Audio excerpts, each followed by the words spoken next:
know, or at least half of you guys know who this is. It was Brandon. I tried to get to teleconference into a real life game I was having. And yeah, his connection was so shitty. You could only hear like every third word that he was saying. And we had a dedicated laptop. You know, we had on speaker. But he kept on dropping out and everything. And I'm like, why is today the day that you have internet issues when we constantly either play games with Badger or we play CSGO all the time and your internet's perfect? Yeah. Happened on more than one occasion. There is a curse. You can't do it. You can't mix. It's true. Yeah. I think that, yeah, did it happen once when we were playing too, where like, normally everything worked fine, but then it was the one time with you, Rennie, like the one time like you couldn't be in your normal place, like you couldn't get a connection. It was you, right? Probably. I think that's happened a few times with me. Yeah. Oh no, it was Aaron. The one time Aaron wasn't in his normal place, he couldn't get in. I mean, Aaron and internet connection issues just go together, man. They just go together. All right, so I think we have enough people. I think that we should get into this. Let's go. I don't know why I want to say this, but anybody have any last words before we get into killing your characters? We're killing our characters? Yes. Again. I just got her back. I mean, yes, right? But also no. It has been a couple of weeks. I'm not going to take the blame for this. I'm going to blame somebody else. It's Aaron's fault. Always. I will be physically distraught when Scange dies. We'll have to take like a break. Okay, so one session just be like everybody's funeral. Scange isn't allowed to die. No, he's not. I have something that's a little bit, and I feel like you guys are going to be 100% on board. But there is going to be an event that would probably be catastrophic for everybody else. But if it happens to Scange, it's going to be hilarious. Like I'm going to talk, and it's going to break every rule of actual like how goblins work. Oh no! I mean, it is going to become a god. It's going to be hilarious, and I hope that we all just roll with it and don't question anything. And yeah, I'm committing to this now, and I'll figure it out later. Which is how I do most things. But I'm 100% on board. I mean, everybody knows that comedy is just tragedy plus goblins. So. Oh yeah, definitely. 100%. It's the laughing face and then the mad goblin face. That's exactly what the we just found out yesterday that Rennie basically picked the goblin race of Starfinder. Yeah, unknowingly. I guess unknowingly, he just picked one. That's just how the universe works. The whole time we were picking it too, because we were just looking for a race that had an intelligence boost for your Technomancer. Yeah, that was before piloting. Yeah, exactly. But yeah, it is the short race that has a weird brooding and mating situation and constantly eats junk. Which I'll need to incorporate more of that into OLAs.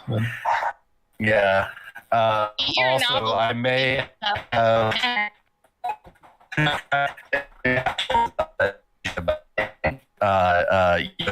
remember to play the situation. and to mention that to Leah because she was laughing her ass off last night about it. Oh my gosh, I couldn't stop laughing. It was bad. It was bad. I don't even why this is funny. Hey Aaron, are you still there? Yeah, we am, bro. I need you to follow some technical directions. Okay. If anybody else wants to follow along, they can. I figured out something about Roll20 that is amazing. Let's go. 5 tools that's amazing. Where you can just get home rules and incorporate them into the rule and like everything else. It does. But the rule specific that we're incorporating in because Aaron has multiple times said they is where it comes from and where all the feet that you want to look at. I still have not picked that feat for my pet, by the way. Yes. Oh god. I'm just saying. So I'm going to show you how to get it on 5e tools right now, and it's going to be Alright. like 5 button presses. It's great. All right, let's do I it. don't have fighting tools. You don't have the website? Nope. Just go to the website. I can't. My computer, if I like Okay. stop talking, then I won't because it won't let me have multiple tabs. I'll try though. 5. The reason why we have all of our internet connection speeds up there is we were ripping on your internet for a half We an hour. were. I literally was like, Aaron, why does she only have like 6 megabits per second? It's so bad. I told him, Aaron, that. Oh my gosh. All right, so I had Aaron, to yell at me. go to 5e tools. I'm there. All right, now go to books. Okay. Let me go back to home first. Well, And then yeah, go to the splash page, then go to books. Now, underneath the first list of books, there's a blue button, manage homebrew. Click on that. all right. Hold on. And then manage Why does this website kind of look fake? homebrew. All The right. best website ever. Manage homebrew? Now, Okay. on the bottom left, click on get homebrew. Yep. Well, we're on now 3 clicks, dude. Wait, I haven't Yep. uploaded. It hasn't loaded yet. Okay. I'm moving along. So now you should be able to go throughout the list. There's many items, but scroll down. It should be in alphabetical order. Just Stibble's Codex of Companions. Dibbled QRS Codex of Companions. Done. Now I on the am- left side, click the checkbox, Yeah. Okay. Checked. and on the top left, click the download button. Yeah. The blue button that says Add Selected. Yeah. Now Finished building homebrew. click off the page, Oh my god. and it will show you it on this new page by itself. It's there. So click the checkbox. Yes. And then click on new source. I think that you just click the checkbox and you click out of it. Let me take a look. Yeah, and you click out of it, Oh, I clicked on and it. it's there. This doesn't work on my browser. minute. I tried to do the same thing for the stream, but I couldn't find it. Huh. Yeah, mine just kept taking way too long. Dibbled Codex of yeah. Companions. It is there. Oh my goodness. So now you have everything that I have, except my PDF just looks a little bit better. I have player tools and extras, and then companions. Bond with your companion. Oh my gosh. In part 4, chapter 8, player options and items, that's where the feats can be found. And now when you search in the top right of your 5e tools, it also populates in there. Feet. So if you look up Cerberus, which is your pet's bestiary input on the top right, if you just type in CR, the first option is going to be your dog. SDOC. Yep. Stibble's Codex of Companions. So there you go. You got it. And now you know how to add homebrew. It also has Grim Hollow on there, which is fucking amazing. And I think it also has like Acquisitions Incorporated and Willed Amount as well. I know some of you Critical Role fans out there. So Ugh. That is some of you people that like Matt Mercer, I'm joking. I'm not being elitist about it. I've actually I've never sat down and watched Critical Role. I assume it's fantastic. Oh, it's really It's good. good. I've only seen maybe like 10 because they're so long, and I'm just like, Yeah. oh my goodness. But I think I'm gonna start watching it. So I'm Campaign like, campaign these- 3. They were so good. Campaign 3 is really fun. Yeah, if you start with campaign 3. I might. I just I had 2 5e podcasts that I was listening to. Yeah. And then one of them pissed me off because they kept on breaking the rules, and I'm so OCD with rules. People should have died 12 times on that podcast. I ranted about this before. I'm not gonna rant again. You're OCD so about then rules, I but moved yet you're like, over we're gonna to- ignore this rule. Yeah. People No. Deus Ex Machinas kill me. If your character is going to die, and this is the third time that, like, oh, I forgot to attack with this monster this round, even though you're going to die, or like, oh, you just teleport out of the situation. Like, there shouldn't be 100 episodes where you have the same 3 characters if they're that much of fuck ups. Yeah, no, there's a different... That Critical Role doesn't do that. Like, occasionally someone will, like, just genuinely forget a rule, but there won't be, like, a Deus Ex Machina. Like, it'll just be, like, genuinely, we're just not gonna, like, stop to grind to a halt. Like, it's just a genuine someone forgets a rule because it's D&D. But, like, no, it's not like that. And that happens. Yeah. Yeah, no, they're pretty legit That about... happens.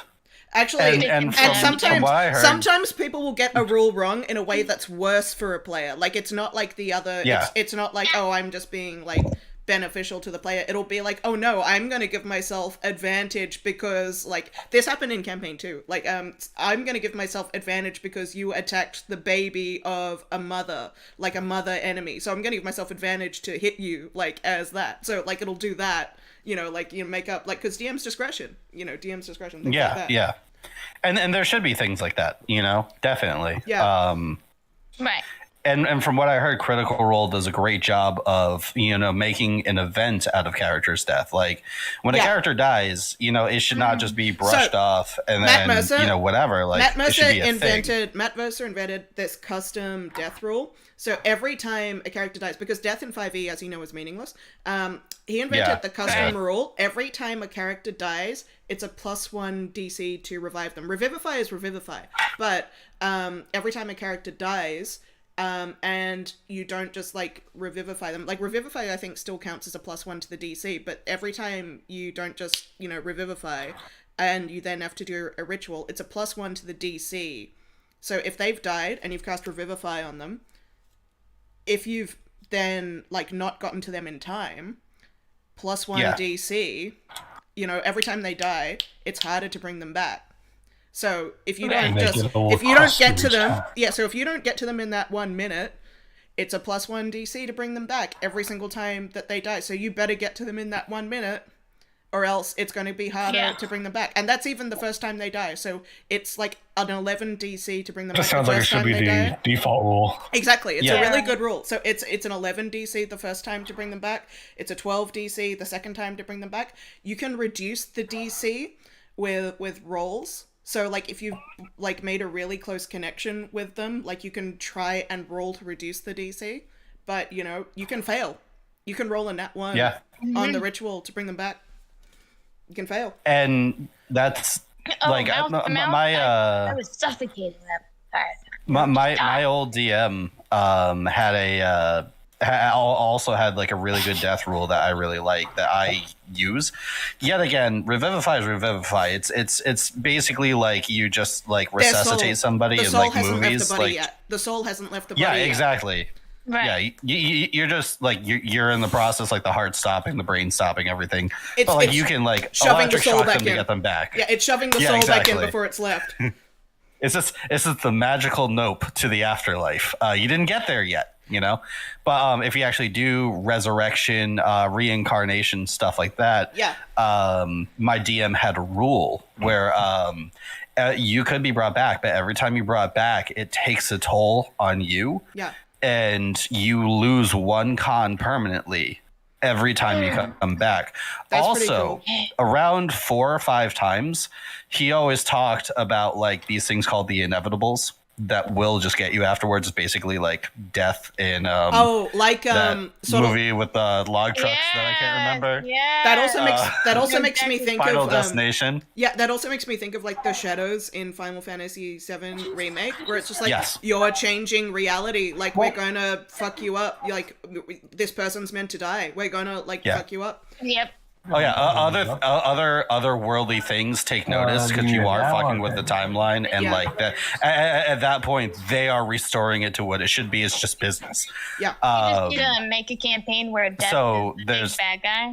Yeah, and you just and also constantly die throughout the whole thing.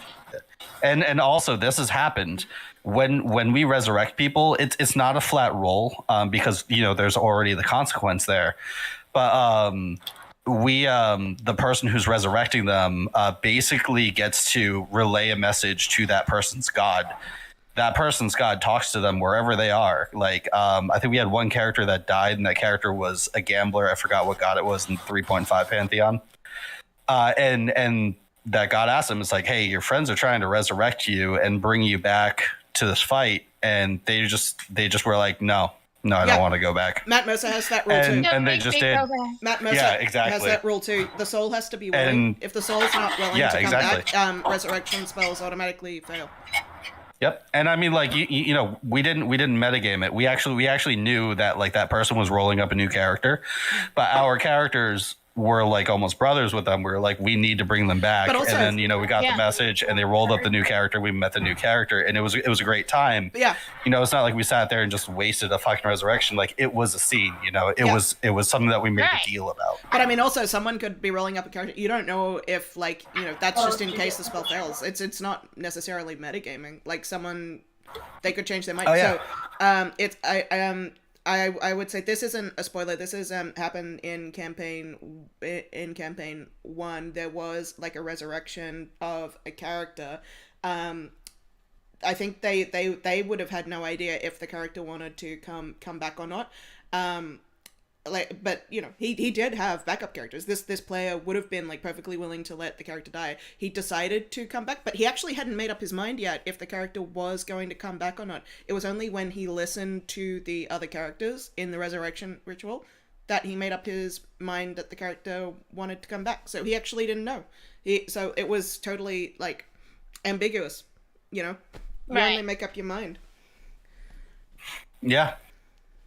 But that's something that I appreciate about Critical Role. A lot of podcasts, a lot of shows, you'll see like 80% of them are afraid of killing their characters, so they will also Deus Ex Machina them. I will say that there is, in one of the campaigns, I won't say which one, there was a character who died permanently fairly early on before they had access to like any resurrection magic, and like it was surprising. It wasn't expected, and it happened fairly early on. Matt called a roll. I'm going to attack you twice, and this character did damage to himself with an attack, and he knocked himself out. And he said, "I called the attack. I'm attacking you twice. 2 death saves gone. 2 death saves gone. Character was dead. There was nothing they could do about it. So a character died." And everyone was shocked, and they're just like, "What? Wait, what? This character died?" And like, but you should bring the character back. Nope, character's dead. Yeah, it's D&D. And like, you have to respect that there's consequences. And the community was like some people in the community were like, "But this character's story, like, you know, like this character had so much that they could do." Yeah. The character did have so much that they could do. Yeah. That's what the stakes are, man. So Critical Role did kill a character permanently because of decisions that the player made, and the player owned it. Just like, I kind of made a bad call with that move that I did. But you know, Matt couldn't change. He'd called he was going to attack me twice, so he did. Mm-hmm. Yeah. No, and that's exactly what that is. I try to keep a balance. I try not to shy away from killing characters. Although God damn it, Skins. Although I don't want to make a habit of it either. Yeah. I do feel like if I'm seeing a trend with the book, I might back things over. But like also, like, you know, if I set up a situation and mistakes are made, you know, I'm not gonna just Deus Ex you out of the situation. That's true. But I as a DM have had a couple or a few party wipes. Let it be Rime of the Frost Maiden. There was a full party wipe. Whether it be that Star Wars game that we played, Star Wars Sagas, there was a full party wipe. And I've had multiple character deaths. I'm going over my own logic here of whether I want to, you know, change things up or not. For the better. My approach as a DM is, ideally I don't set out to kill characters. That's not my intention, but it is a consequence that can happen. Ideally, like if a character is going to die, I want it to be something like, I want it to happen climactically. But if it does happen, it happens. Like in an ideal world, I want it to happen like in a climactic fight, like with like an important boss. But if it happens somewhere else, then it happens somewhere else. Like I'm not setting out to kill, but if it happens, it happens. It's not up to No me one's per se. character wants to just fall and break their neck by accident. Yeah, on a goblin right. I fight. will say there are absolutely some fights where like they should be cakewalks. Like I absolutely put you guys sometimes as a DM in fights that are 100% intended to be cakewalks. Like not every fight is a deadly fight. You know, that's the intent. And then it's also kind of hard because like some fights are the opposite. Yeah, and sometimes things go wrong. Like sometimes like a fight that you think is going to be really easy winds up actually being harder than you think, and sometimes I think a fight you think is going to be really hard gets stomped on and just Fucking like romped. yeah, like sometimes that happens. You know, you can't necessarily always predict, but you know, if you get the balance right as a DM, and I think probably my favorite example of that was when I had you guys fight Serapan. That could have, like, just because of the choices that you guys made, like, that could have so easily turned out into a TPK, like, because of the environmental hazards, but because of story decisions that you guys had made, because of the sacrifice of Keldari. I really wish Drampton would have seduced her. Oh, that was that. Or no, the love potion, yeah. I think if you'd played that right, he could have. If you'd played that right, he could have. It's just, like, the circumstances, he didn't get to her in the right way. If he'd gotten to her with like the right action, he could have. It just didn't pan out with the action economy. But no, like, but just because of the choices Keldari made, like, you had a 1 get out of TPK free card. But if you hadn't had that, that would have been a TPK and you guys would have lost there. Oh yeah, my character was definitely dying. I was like underneath the fucking like piece of the ceiling. Yeah. With like 0 hit points. I already had 1 death save. The paladin with like no health was hanging over me, trying to like defend my body from this like basically like empress goddess type situation. Yeah. Like a couple other people were down and didn't know what was going on. Yeah. And it was like, yeah, my character was definitely gonna die if that didn't happen. Yeah. I mean, But it was something that was called for, and it was still like, you know, a life that was given for the situation. yeah, no, Story mode. I rewarded that because I was just so impressed that Keldari, of all people, who was totally unfeeling, that was his thing, that he was totally unfeeling, was willing to sacrifice, so unemotional, but was willing to sacrifice his life for his friends. Like, that was such a character arc that was unexpected from that character, that he was willing to do that. So I was so impressed with that yeah, of course. And that's exactly the type of deal that the Anashe would make, that you are willing to sacrifice your life and die permanently in order to do that. That's exactly the type of deal that I was kind of hoping, like, that I wasn't expecting, but that someone would make a huge sacrifice like that I would give up my character in order to do something like that, you know. It was so cool. Anyway, game. Yeah, let's get into it. Let's do this. So last we left off, our party of, now I'm just going to confidently call it heroes. You guys have hit that level, and I mean, I think the only one that's questionable at this point is Scanch, but that's his nature. Let's not change that. Our party of heroes have found themselves railroaded into a dungeon. Yeah. I'm always going to love making fun of that. Wait, we took the train? You got chugga choo choo. You trained it into the fucking. After multiple wisps seem to attack you one by one every time you guys try to get some rest. After the goblin tried to eat a wisp, I got so mad. you guys went down. Yeah, you guys went down into the tomb of Lady Alagondar, Dragon Slayer. I gotta practice the voice sometimes. I forget that character exists. The homunculus voice. Yeah, homunculus. I don't even know if I have the sheet with his name anymore. He's homunculus. I really now. hope I made a character. I was gonna say he always has been homunculus. Yeah. Well, he is homunculus. So yeah, you guys made it down into the little tomb there. And upon squeezing through some tight spaces, one of you fell into a trap. You found some pretty dope items so far. I believe a loot of illusions and maybe like a shield and a sword.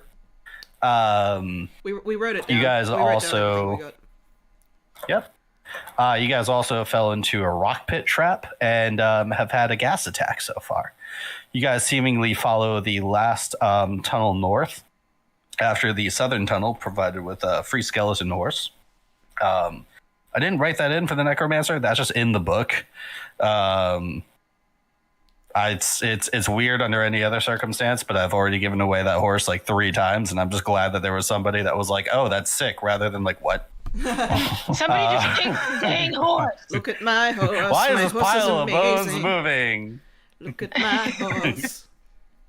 Oh man, I got this song stuck in my head. So now you guys find yourselves going through the last north tunnel before Leston knowingly stops and stares out into the 1,000-yard distance and then snaps back. We are going to bring ourselves onto the map. You guys now have full control of your character, and yet again, you guys were going north, as this is the last chamber that you think there is to explore. I feel like Leston is just like all of a sudden like just sweat out of like nowhere, cold sweat. Sweat. Well, And it's like a little hot and damp in here. Well, actually, no, it's actually kind of cold and damp in here. Yeah, no, it's a yet cold again, we sweat. started this campaign in like early autumn, and there's been anti-global warming in this region. Yeah. It started getting way colder, snowing way too early. Yeah, It's like what happened to it's pretty cold now. it's like what happened to Arundel when It's cold down here? Elsa had a mood swing. Yeah, exactly. She just had to let it go, but she couldn't. Let it go. Why can't you just So let since- it go? You know, I can't hold it back anymore. Yeah? I'll always remember the parody of that song that was written about a fart, and it was like, "Let it go, let it go." lovely. Love that. Oh man. Love So that anyway, music. you guys have control of your characters now. In in the spirit of Scange's brain not having the capacity to learn from his mistakes, he just walks into the room and opens up one of these caskets. So Lesson, funny. I'm right there. Lesson's too out of it to notice or attempt to stop Skange. Well, Scange, I'm gonna have to stop you there, buddy. Can I? You want to know why I'm gonna have to stop you there? Could it possibly be a trap? Oh yeah. Oh, right here. Okay, well at least you're Is within, this even on? What at least you're is within this on the 5 feet of me. token layer? Do you guys? Let me look at the stream. I need to see if you guys see this because this is obviously poor planning. So If what? it is. I don't see anything in the room. Okay, it's not. It says it's on the token layer, but it's not. Let me put the. Nope, that was you. Okay, that makes. Off to the token realm. I'm gonna banish you to the token realm. You have been banished to the token realm. Scangio. Okay, yeah. I- Here it I is. wanna- So this is what I'm looking at on my screen. I would love to see Rennie. I'd love to see Skange with like Yu-Gi-Oh hair. just like one of those fucking like arm things that you slap the cards into, and just like I'll banish you to the token realm, the GM realm. Dual disc. I summon my blue eyes white dragon. And then like Lessons like doing that like Kaiba thing where like the lights overtaking her. The sad thing is, it wouldn't be the first time I've drawn Scange with anime hair. Oh my god. I will summon. I swear to fucking God, I saw that meme the other day where it's like rejects the traditions and embrace modernity, and it was like the tradition was the old like the actual 5e character sheet, and like the embrace modernity was like that. the fucking I'm like pretty sure like that's the exact post Yeah. that my friend Somni sent it to me. the fucking sheet that you did for us for Scange. Yeah. Like that was it. I was like yes. I summon my blue eyes white dragon. So let's talk damage. Where do they have? Okay, so any creature that steps into the pit takes 1d6 bludgeoning damage. Is there a From save? what? There is a save to find the pit, Okay. but there's not a save. So you take 5 falling damage as you fall into this pit of rusty swords and pikes. Unfortunately, this one was fucking loaded. So you take 1d6 falling damage, and then you landed on 4 of these sharp blades. Because I rolled a 1d4, I got maximum. So you're going to take 1, 2, 3, 4, 6, 12, 15 additional slashing damage as you fall into this pit. Oh boy. Prince of Persia death sound. Yeah, you should probably use your rewind right now. So you guys see him walk forward, and just the floor gives out, and he does that thing where he looks down, then looks back up at you, raises a sign that says help. Yeah, and then just falls right in. So, are you okay? I got stabbed. Scange in the Punchy Pit, like a sword sticking through his arm. A sword is like sticking in his leg. A sword is like an inch from his nose. He's just like impaled in multiple spots. And he's just, So, are we talking like stabbed or stabbed? You tell me. He just took like fucking 20 damage. No, I'm asking him. I'm actually talking to him right now. It's imagine like a water balloon landing on a spike, but it barely didn't pop. It barely didn't. I see. Okay, so you're not hurt that Why does that bad. sound grotesque? His back is like red and swollen. Well, now how do we get it? That's only like a 5 foot jump. It's a 10-foot deep pit that he's in, and it is a 5-foot jump over it. Yet again, just like before, I'm not going to have you guys roll for a 5-foot jump because I believe that all of your characters can easily make it.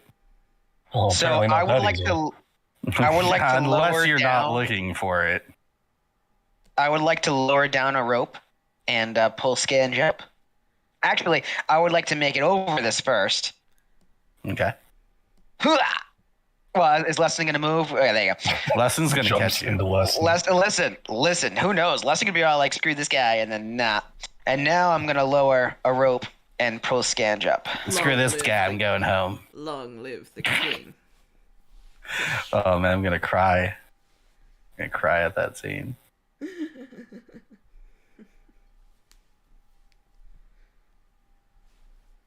And it does, how does he look? Yeah. Does he look okay? Does he look dead? He looks like he's had a really bad day. So he had a bad day. He looks like he's come down. He looks like he's been on the brink of death 4 times so far, which is Like this wasn't a terrible situation all the time, but it is. Yeah, Scange has been going through it. So I guess I will hey Scange, I'll bet any amount of money that there's something awesome in this coffin right there if you want to open it up and take a look. I don't feel like it anymore. I just don't feel like it anymore. All right. I'm just gonna sit here and think. Think about what you did. What? How bad is Scange looking, like on a scale of like percent? on a scale of 0 to 57, he's at about a 16. I love that joke. As a DM, I realize it's game breaking, but I love that joke.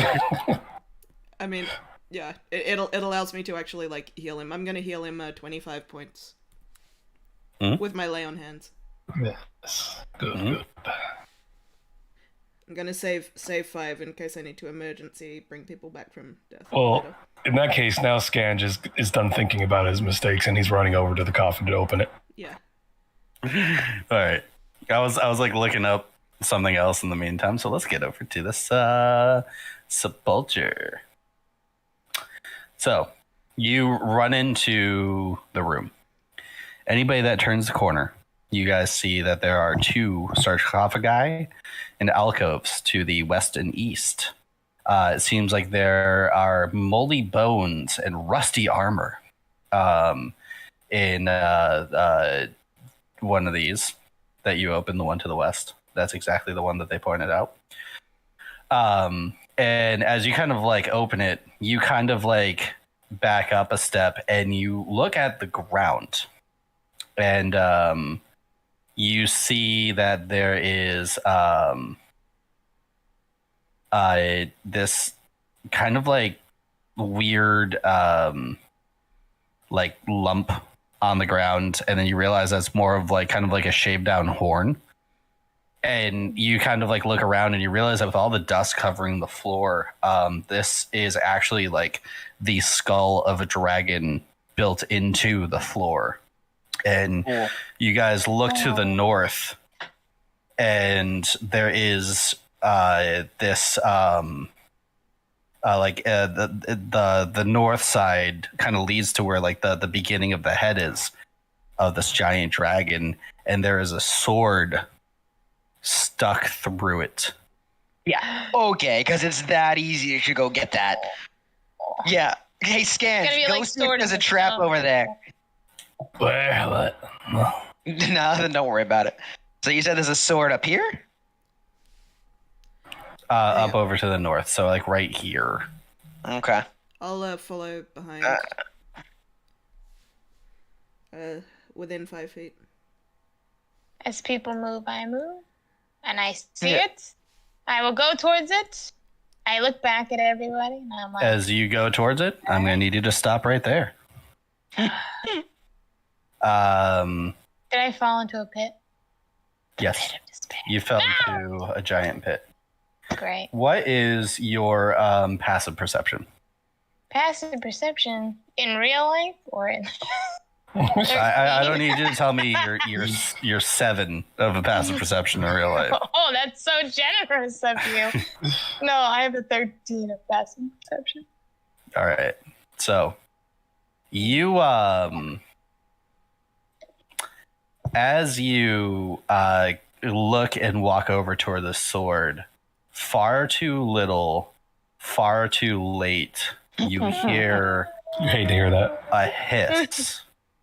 And probably not, but does a 15 hit you? No. Okay. Quickly, kind of flickering, you guys see this weird creature to the side of you. It looks like it's made out of like almost solidified wood. But it kind of barely flickers into existence. And it just has this like face of this 4-legged creature with like these like slight wings on his back into existence as it hisses at you. But yeah, it definitely seems like it's made out of this like weird multicolored solid wind. And it just like flashes back to invisible, and we're gonna need everybody to roll initiative. Hey. Oh, wonderful. Boy. So it went invisible. I was gonna say it went invisible. Yeah, it like flashed visible, and now it's back to invisible. Okay. Great. Frosted flakes. Sorry. All right, that's good. That's good. Let's They're get rid of more all than the good, nat yeah. ones. Yeah, So see, right. I don't know. Burning village and cistern. What does that sound like together? Huh? Let's find out. Let me switch this back to headset. Ooh. How do you ooh, guys this get is those nice. little like people on the Twitch feed? Like I see your little people walking around. I see you need to be you need to follow my Twitch. So that if you don't have a I little did thing, follow it. you sure? Yeah, she knows you're a fake friend if you don't have a fake avatar on there. It's weird. I've never seen Rennie's on there too. I've seen Rennie. I've seen Rennie before. I know. I'm just fucking around. I'm gonna make my dude jump. I even customized mine. But you know, How do I? Oh, okay. you got to put the exclamation point Following. before. It's in so deep, I can't. Well, I get don't it even out. have a person up there. So. Yeah, okay, I just heard you follow, because I heard my follow Yay! stick. I. I heard my follow. You have to follow her so I can so she can get Oh, look. affiliated, so I can give her my my Amazon Prime sub. Look at my little dude. He There's has a a cape. dirty. No. Clean. I ran that. Okay. Clean. All right. Okay. So, highest to lowest, what are your initiatives? We I all get the rolled lowest. like shit. Ooh, oh, I rolled a high. Oh, Yeah, we wow, I did. got the highest. Oh, Rennie is nice. I was gonna say me with the 7. Nope. We rolled like us. What level are you guys? 6? 6. Okay, We should be perfect. 16. 6. 6 Mm. is good. Sweet 16. I don't know if how long it's gonna be until you guys get to that level. But I gotta tell you, I don't the know. jump from 6 to 7 is gonna be a lot faster than the jump from 5 to 6. Yeah. I have deemed it so. Especially. And then the jump from Considering 7 it to 8 is took a gonna be even faster. I mean, you say that. Um, You say that. I do.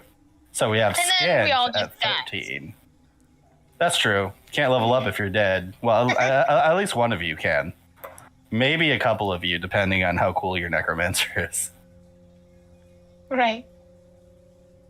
Oh man, I put Leah instead of Naga. You gotta change your fucking name on here. Oh, on my whatchamacallit? Yeah. Well, I mean, I think that only Badger is the true role player here of changing her name. Yeah, I actually put effort in. Look at that.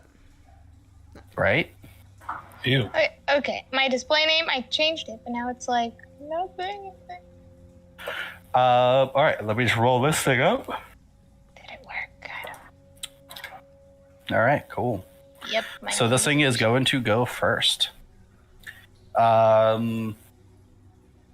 So this thing is going to, it sees you kind of as like a hard target. So pairing next to, I'm going to roll a D. Where the fuck is Leah's character? Oh, Behind no, me. that's the first one I attacked. Okay. Yeah, right there. Let's see. 1, 2, You want me to ping? 3, 4. I'm going to roll a D4. There it is. I don't have to look at it to know what I know what that is. There it is, dude. Already knew. Wait, what? Oh, yes. I've missed the Yes. game art so much. Let's see it. Oh, man. Let's see it. Oh, Yes! it's the best. It's time to duel. What was his like big card that he, like there's the blue Dark eyes right Magician. there. Dark Magician. Yeah, Dark I was gonna say Magician. he's like some magic guy. Dark Magician. All right, this is going to And a go Dark over the Magician lesson. girl. Is the First Dark one is going to Magician? miss. Yep. And second one's going to be a nat 20. Yep, that hits. No. I gotta admit, like, you guys probably are super heavily armored. This thing is probably not a lot. So this thing, and you instinctually dodge out of the way, but then it kind of like finds an opening and like tears into the back of your leg, kind of in like a soft spot in your armor, and it does. Let's find out. That is 19 damage Alrighty. Really? as it tears into you.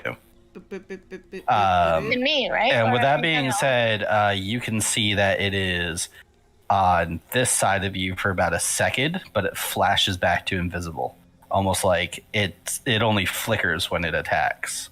Okay. That damages to me, right? No, that damages to Leston. Do I Oh, okay. do I get any sort of this is I assume not, but do I get any sort of reaction as if it kind of leaves my space? It doesn't leave your space. Okay. Cool. It attacked you from here. I just and thought it I'd stays here. Yeah, that's what I thought, but I just Yeah. figured I might as well ask. Yeah. No, it's good. All right. So with that being said, Scans, you are up. You have seen where this thing flickered, because you're kind of like just only like 20 feet from it.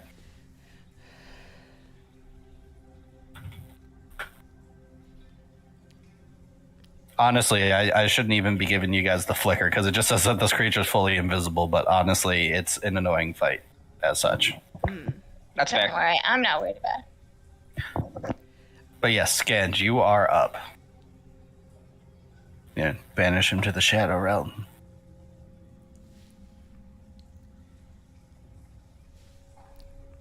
Man, Are you I on forgot about this mute? third Naga picture. 1 sec. Okay, One he's there. sec. Mike Trouble. Okay. He's saying Mike Trouble, but he definitely went poop. He's currently on the toilet right now. That's why he can't talk. I don't know why my microphone does that. Oh, sure it did. Did you drop it while you were on the toilet? It just has a really long cable that I just bring with me. Come on, man! You got to invest in a Bluetooth headset. Even though I'm using a fully cabled setup, separate mic, separate headset. It's also wired. Same. Golly. Same hat. All right. Oh yeah, I was asking if I could see where the flicker was, like what space it was on. Yeah, you can. Is it like okay? Like which space was it? It was this space right here, exactly one to the left of Leston. Okay. So if it's Lefton of Leston. Shit. Yeah, I'm definitely gonna shoot that way. All right. You know what square it's in, so I'm just gonna say that I think you have disadvantage when you can't see it. So just roll it up. I'll look up the invisibility rules while you do that. Well, first one fails. Interesting. Yeah, but the rules regarding invisible creatures are complicated. I know that. The creature is heavily obscured. Let me just look up obscure. Yeah, the first one misses. I'm not going to give you a critical effect. You just miss. What a nice person this so DM obscured is. means blinded, and blinded means Blinded attack rolls have disadvantage.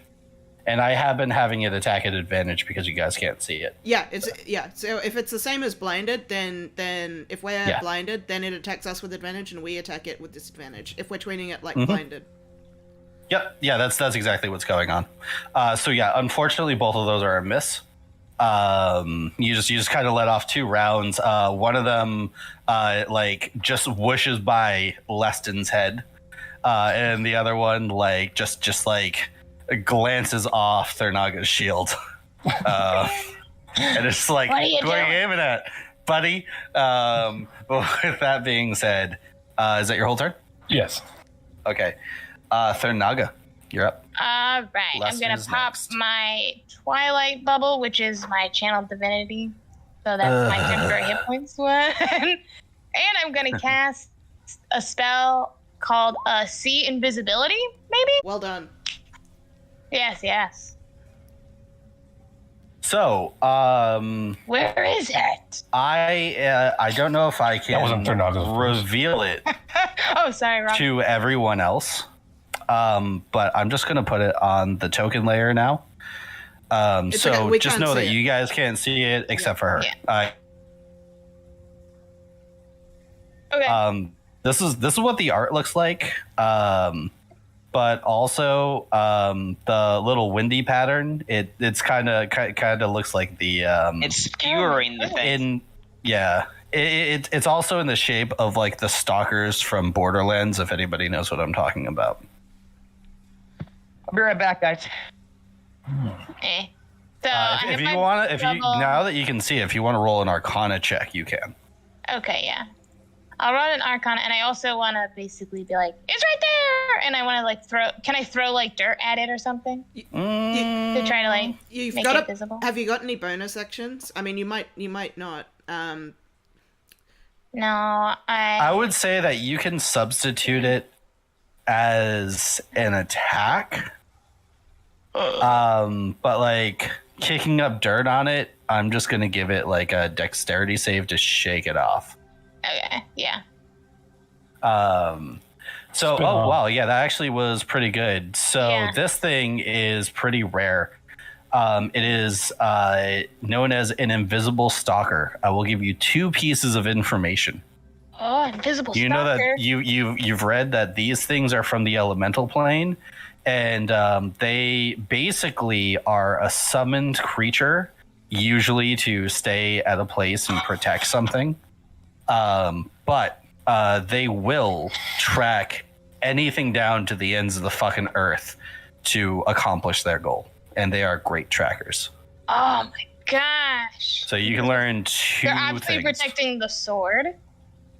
Okay, what's, like, its weaknesses, obviously? Like, do I have to? So as far as immunities, resistances, and weaknesses, it actually has no immunities. And this is the fucked up part. It has resistance to bludgeoning, piercing, and slashing from non-magical attacks. Resistance from that. It's immune to poison. And its conditions, it cannot be exhausted, grappled, paralyzed, petrified, poisoned, prone, restrained, or unconscious. So that is one piece of information. Okay, so I gotta hit him with magic-y stuff. You got one more piece of information. I already What's know. his favorite color? Blue. I mean yellow. No! What? And it falls into a pit and dies. Glad we both We did it! You guys win. We You're now win, level we 16. Yes! That was a big jump. I don't know. Basically, that's all I wanted to know. What's his name? Just kidding. I'll give you a random piece of information if you want. Yes.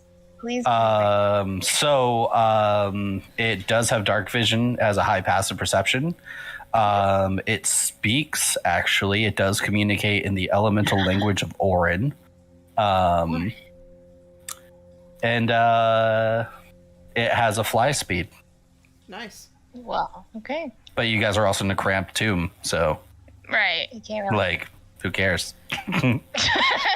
Like, This thing can only go like 10 feet high, and you guys can still reach it. Right. I was say I can fly too. Yeah. Whatever. All right. So All right. yeah, with that being said, that was your Arcana check, so you still have Okay. your turn. I'm just gonna relay the message to everybody, but like, yo, invisible stalker right next to you, Weston, to your left. It hasn't moved? I'm looking at you, right? It hasn't moved from where it attacked me. Nope, not Okay. from what I can see. All right. And yeah, you gotta hit it with magic, otherwise, get resistance. I can do that. Perfect. Y'all hear me back there? I yelled at Aaron. You ready? Oh, I'm sorry. All right. Well, you're up. Lesson. All right. Okay, so I'm gonna roll my since I can't Go for see it, 10 points. since I can't see it, but I felt where it attacked me from, and Thanagas told me it's not moved. I'm going to use my clockwork amulet to roll an automatic 10, so there shouldn't be any disadvantage. Nice. So it's just a 10 plus my attack. I'm going to activate this. What's your total? Well, I'll roll it. It'll be a +7. It's a 10 plus 7. Sorry, just give us a sec. So it'll be activating Swordforge. And assuming I hit, I'm gonna smite. To make it a magical attack. I've got my shield, so I can't drop my shield. It'll be a one-handed attack. So yeah, 10 plus 7, which so 17 to hit. So just ignore what I rolled. Yep, that hits. That hits. Throwing in a smite. I'll just do a level 1 smite because that's easier. So that's 19 points of damage. All right. Yeah, it takes all of it because that's from a magical source. That's And right. some of that's also fire. Yeah. This thing flickers and lets out like this screech as you do. You see a little bit of like purple blood drop from this invisible place. And it's like, I'm just like, ah! Okay. Great, that's my screech. Second attack. I'm going to swing again. Same deal, except I've already used the amulet, so this time it's a roll with disadvantage. I'm going to use an inspiration because okay. I've got so many inspirations. I may as well re-roll. Fucking use them. It'll still be with disadvantage though, but whatever. 13? Unfortunately, a miss. Oh well. Yeah. I tried. It's a good try. It's a good try. It's not like you rolled 2 net ones or anything. I mean, at least you've done them. I'm so glad that amulet actually gets used because, like, I gave it away in 2 other campaigns, never seen it used before. I don't know why people don't And use to have- it. It's like expertise. Yeah, it's guaranteed. Yeah, it's great. It's free expertise. All right, yeah. once So with per that day. being said, Or once, however many times you get it. Sync, you're up. I will take that temp Less HP. than you get. Yep. Add 6 to it. Add 6. So Jeez. 8. That's fantastic. I actually really needed that. Yeah. Oh yeah, everybody's gonna need it for this fight. I'm going to unsheath my 2 swords because I realized I took the dual wielder feat and I've never used it. So now I have a short sword in one hand Nice. and the warp blade in the other. Dope. Nice. And I'm going to go over to this guy and attack him 4 times. Hua! Wait, 4 times? Yeah, because I also have double attack, and I can do that twice because of dual wield. I will say, No. because I can't use my bonus action. Offhand weapons can only be done once on bonus action. Oh, so I'm sorry, 3 times then. Yeah. Oh, that would have been so cool. And That would have been cool. because I can't see it, I can't use my battle master, like, or whatever it's called, the genius tactician thing, because I can't see it. Oh, So yeah. I can't give advantage for a single attack. So I can't use a bonus action for my turn. Yeah. That's actually a rogue ability. Yeah, I know. It's pretty cool though. I like that. I like that Leston has it, but I can't use it because I can't see it. But yeah, you draw out your 2 swords and you move towards the enemy. Go for it. I'm going to attack him, well, actually, I'm going to attack him twice and then maybe use a bonus action? Maybe? Did you move your token? Not yet. I'm thinking about it. Okay. I'm thinking about it. This is one of those Well, fights that can definitely go one of 2 ways. Well, actually, you know what? Hold the phone. Oh, no, yeah. Right here. So, yeah, I'm going to come here, and then and it cancels each other out because I have flanking. So I'm going to attack twice, and then I'll decide after that if I have a bonus action or not, if I'll use the bonus action for a 3rd attack or not. So, 1. 11. 11, yeah, that doesn't hit. And then That- short sword. well, yeah, that doesn't move. Another okay. 11. Another 11. Actually, I need to add my modifier to that, which I didn't, so that would have been... You got any points that you want to use, or? I have 3 inspiration. Oh, okay. I don't know if I want to use those. I didn't know if you were as stacked as all the other players. No, I don't have I'm like, that. I got like 13. I saved. I Well, saved a that ton of mine. sucks. I am going to use my bonus action to attack for a 3rd time. Hua! Oh my gosh, are you kidding me? Triple 11. Oh my goodness. Go play the lottery right now. That is like a Go. 1 in 8,000 chance or some shit. It's Well, insane. Remember me when you are rich, Aaron. Go get the tickets. Bruno's gonna come over here.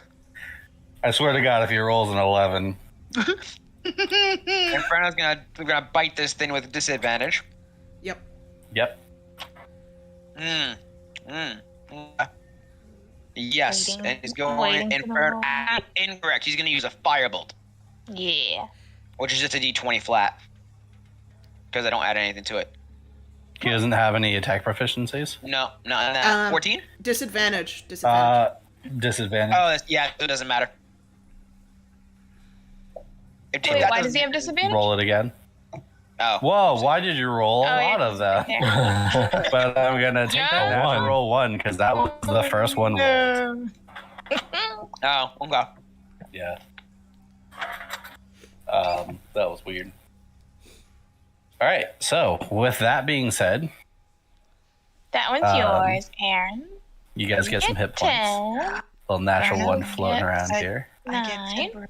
Inferno gets 9 temporary hit points. Awesome. I don't know if he actually gets any. I just You guys are gonna need it because behind no. behind the Scange.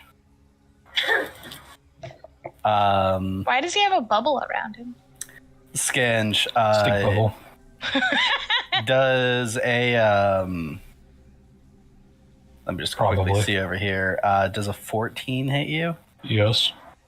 Okay. You get shocked for 7 lightning damage Elemental. as this. It's not an element. No. Thurnaga, you saw this creep up at the last second, I was gonna say I can see things. but this will-o-wisp appears, and this is the last one of the 3. Oh no. And it specifically attacks you because you fucking tried to eat them. But we're gonna be back up to the top of the turn. This thing definitely sees that it is in danger, so it is gonna move.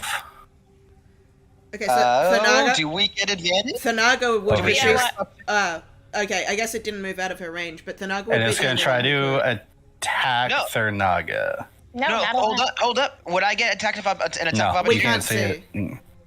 Yeah, you don't get attacks of op if you're blinded to the creature. Can Frenno smell it? Nope. No. And all right. So because- the first one and because- might hit. So because I can't see it either, I can't use my reaction of protection to impose disadvantage on this attack either. So I can't use my protection fighting style here. Otherwise, I would. Okay.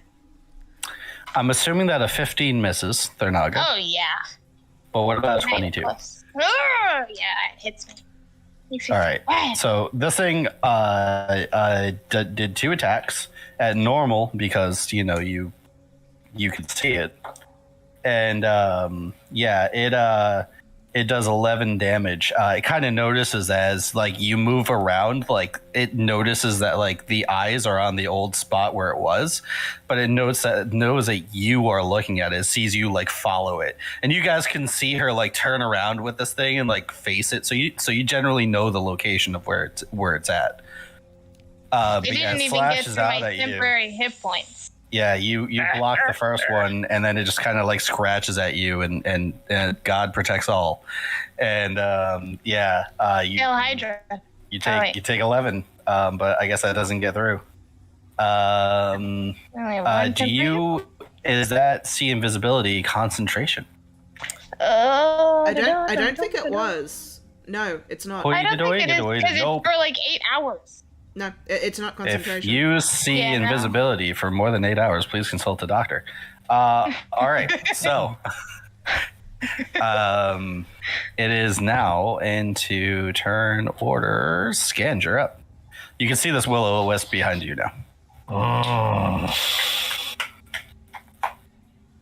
like that in Pathfinder 2e, goblins have a bite attack if you want to take that heritage. Bite attack, you say? Yeah, they have a 1d6 bite attack if you take the shark tooth heritage.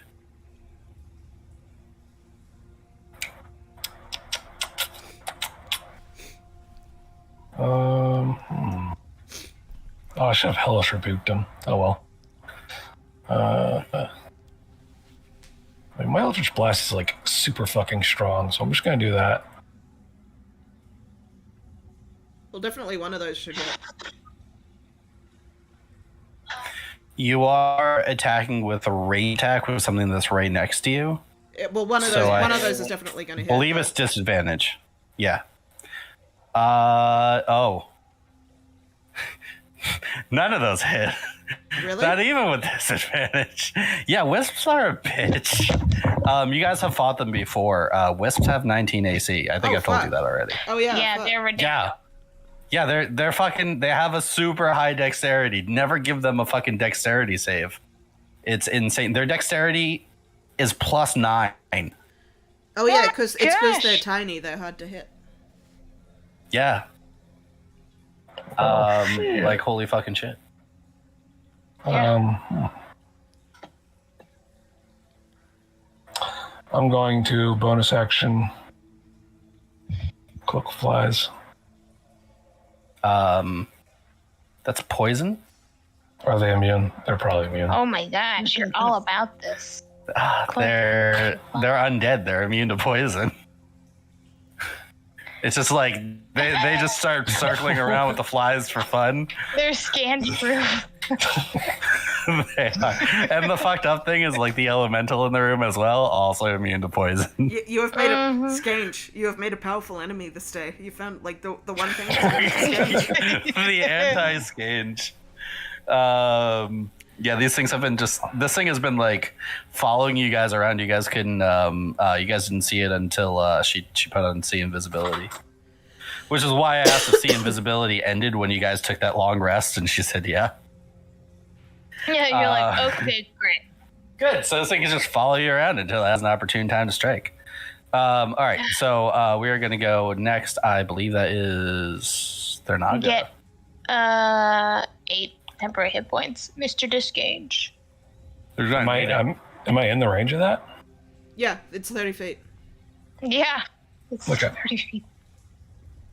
All right, I guess my next move shall He's going to be living off that fucking temp HP.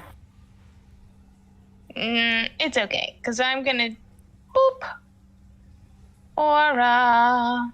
My aura. Popped my other bubble. So, who wants some heals? I am pretty much all full with that bonus, so you should heal someone who's pretty weak. I'm a bit Scange, low. I'm a bit low and Scange is low. Okay. We've both taken damage. All right. I'll give this to you, Leston, then. It's 2d6. Thank you. So, 9 to you. And that shall be my turn. Let's see if I can get some more temp HP. That is... Okay, so I'm just sort of below half plus some temp HP, so I'm alright now. So Scange next probably. All right. I'll add him to the roster. All right, Leston, you are up. Okay, so I also say he's over there. yeah, well I've seen it sort of because it like flickered when it attacked you, so I think I've got like a rough idea of where I last saw it. Great. I'm going to assume it hasn't moved because you would probably say that it had. Yeah, and currently, like, Thernag is actually pointing at it. Right, Like, yeah. you saw her track it, too. You guys are very skilled in battle. You know where somebody's swinging. We've been working together for a while now. We're very close. I'm going to try the same thing, swing and see if I can hit it. Obviously, with disadvantage, natural 1, I'm going to use an inspiration. Going to burn through these inspirations, even with disadvantage. I'm kind of glad. I mean, so first attack misses, but at least that's not a natural 1. Second attack, 13. I'm going to burn through these fucking inspirations. I'm going to try again. God damn it. See if I can get above a 13. 23! 23 fucking hits. Yeah, that's a hit. Okay. That's a hit. Yeah! Fucking 27 damage. Nice. And that's all magical because you used a smite, correct? Yes, I used another smite. Hell yeah. And Swordforge as well. Fire damage on top of that as well.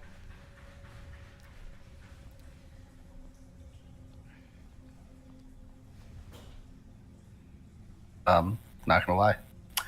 All right, so Sync, you. Well, do I see her attacking this Yeah, direction? you know where it is. All right. Still get disadvantage because of invisibility. Yeah. Oh gosh.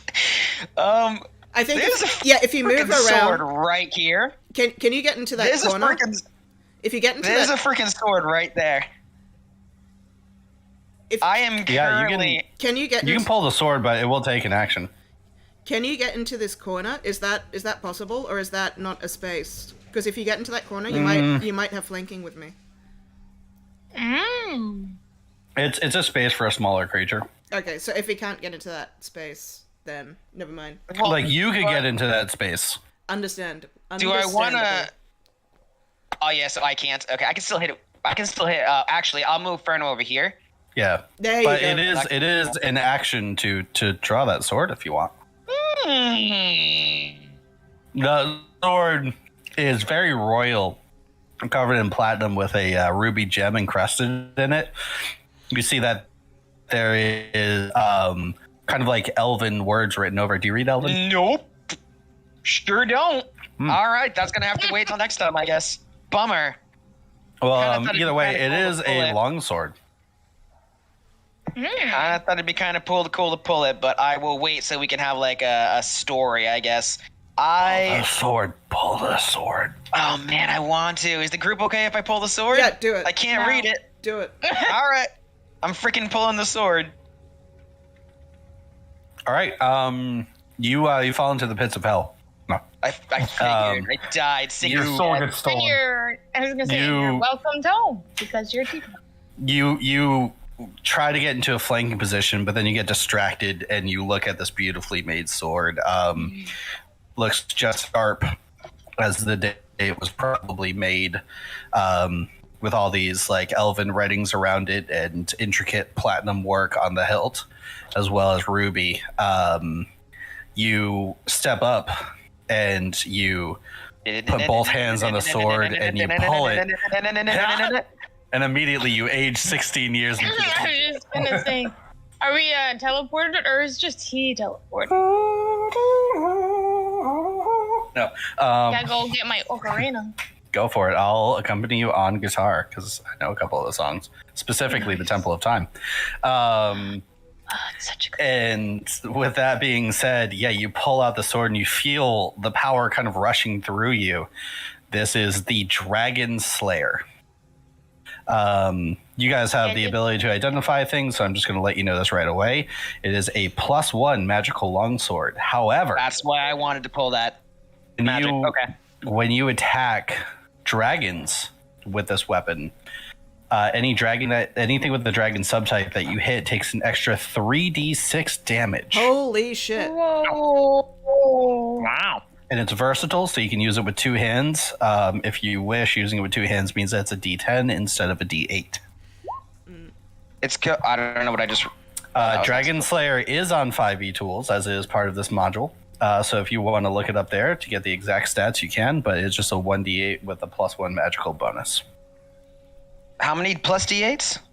3d6. It's just 1d8. 3d6 when attacking. Dragons, yeah. Extra 3d6 to dragons. In fact, I might have the compendium for Dragon Slayer here. Yo, so I do. I actually have did the not item. want Aaron to pull that sword. Well, he should wield it. I wasn't pulling it because I don't have a magic item. Yeah, he should wield No, it. in like Tharnaga's mind, all I'm thinking is the big bad guy is this guy's like dad. So if he has the weapon to kill him, what if he just chooses not to kill him? And then he'll have the weapon. Oh yeah, And well then we'll have to like... Tharnaga is free to think that and act that out. I'm She looking is. forward to that. I'm looking forward to I'm that. just like, "Ugh." I dragged it onto your character sheet, by the way. Oh, thank you. I appreciate that. Oh, Although yeah, I see it right didn't there. Give it... Oh, wait, no. I did give it an attack. So, yeah, I'm just going to... Oops. I'm just going to delete the old one here.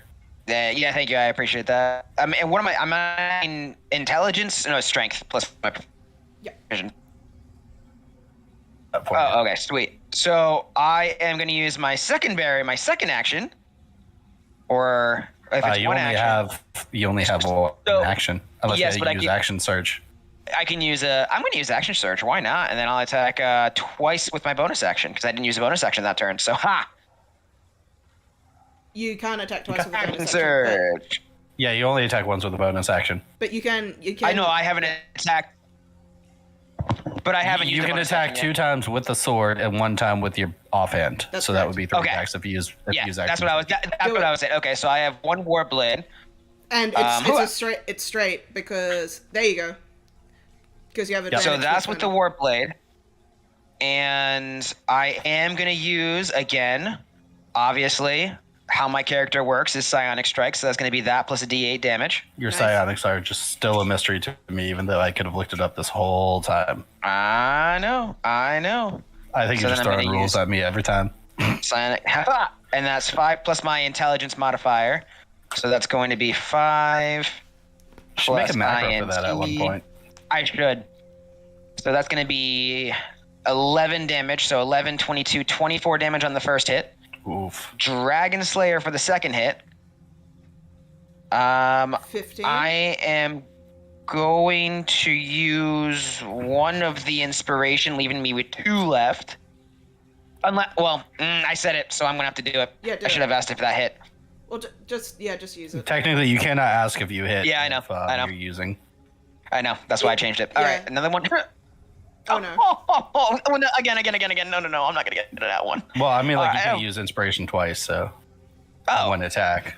I thought Leston was using multiple. No, She was attacking using it twice. on multiple attacks.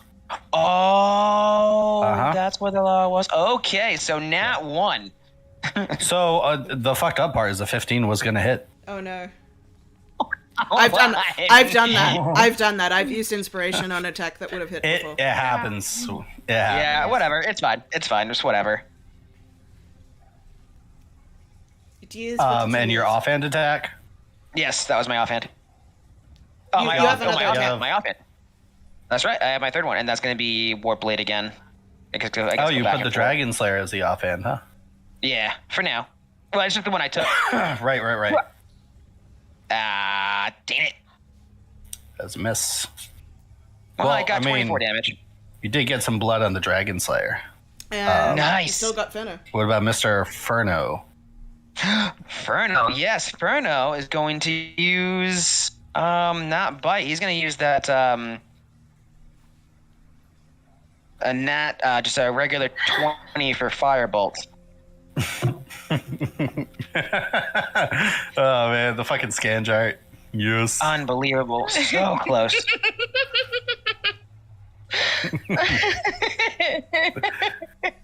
I love scan. So that is a hit. Woo! So he gets... I think I might need to hear this in the Scange voice, just saying. It's just a flat D10. No adds to it. Yeah, 1D10. Yep. Hua. 7 damage. Nice. That all goes through.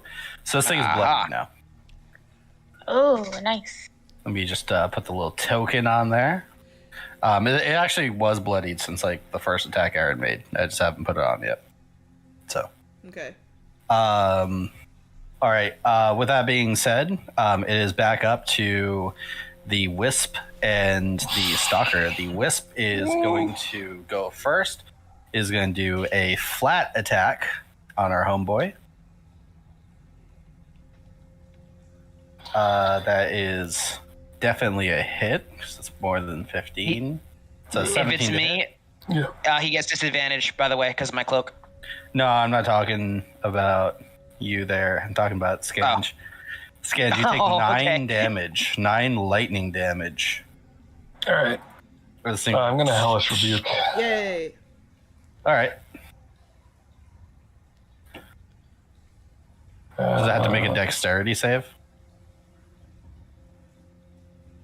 1 second. I have 3rd level spells, so I guess at 3rd level now. Yeah, it's at 3rd level now. It's always at your highest spell slot. I guess it's a DC 10. No, it's higher than that. No, it will be higher. Way higher than that. I was going to say charisma. It's plus. I was going to say it was low. So it's 8 plus proficiency plus charisma is your save. Sure. My charisma bonus is 4. All right, so it should be your proficiency plus 8 plus 4. 15. Yeah, 15. You guys have a plus 3 proficiency right now? At level 6, you're plus 3. Yeah. Yep, so it should be a 15. But, so the Will-O-Wisp passed it. So it takes half. It rolled a 26. So half damage. So, yeah, it is half damage. So 15. So that is... Ooh, that was a really good one. Yeah, it's 15. This wisp is flickering as it's bloodied. If it didn't pass, it would have just been dead. Hellish Rebuke is really good. Yeah, especially at higher levels. Yeah. Nothing beats a good inflict wounds, though. Wait, so how was that 15 damage? So that's 20 plus 10. Oh, I see. Cut in half. Okay. Yeah. So that was this thing's turn. This Stalker is indeed actually going to attack Sync. For reasons unknown, and it is going to be attacking at disadvantage. Does a 17 hit?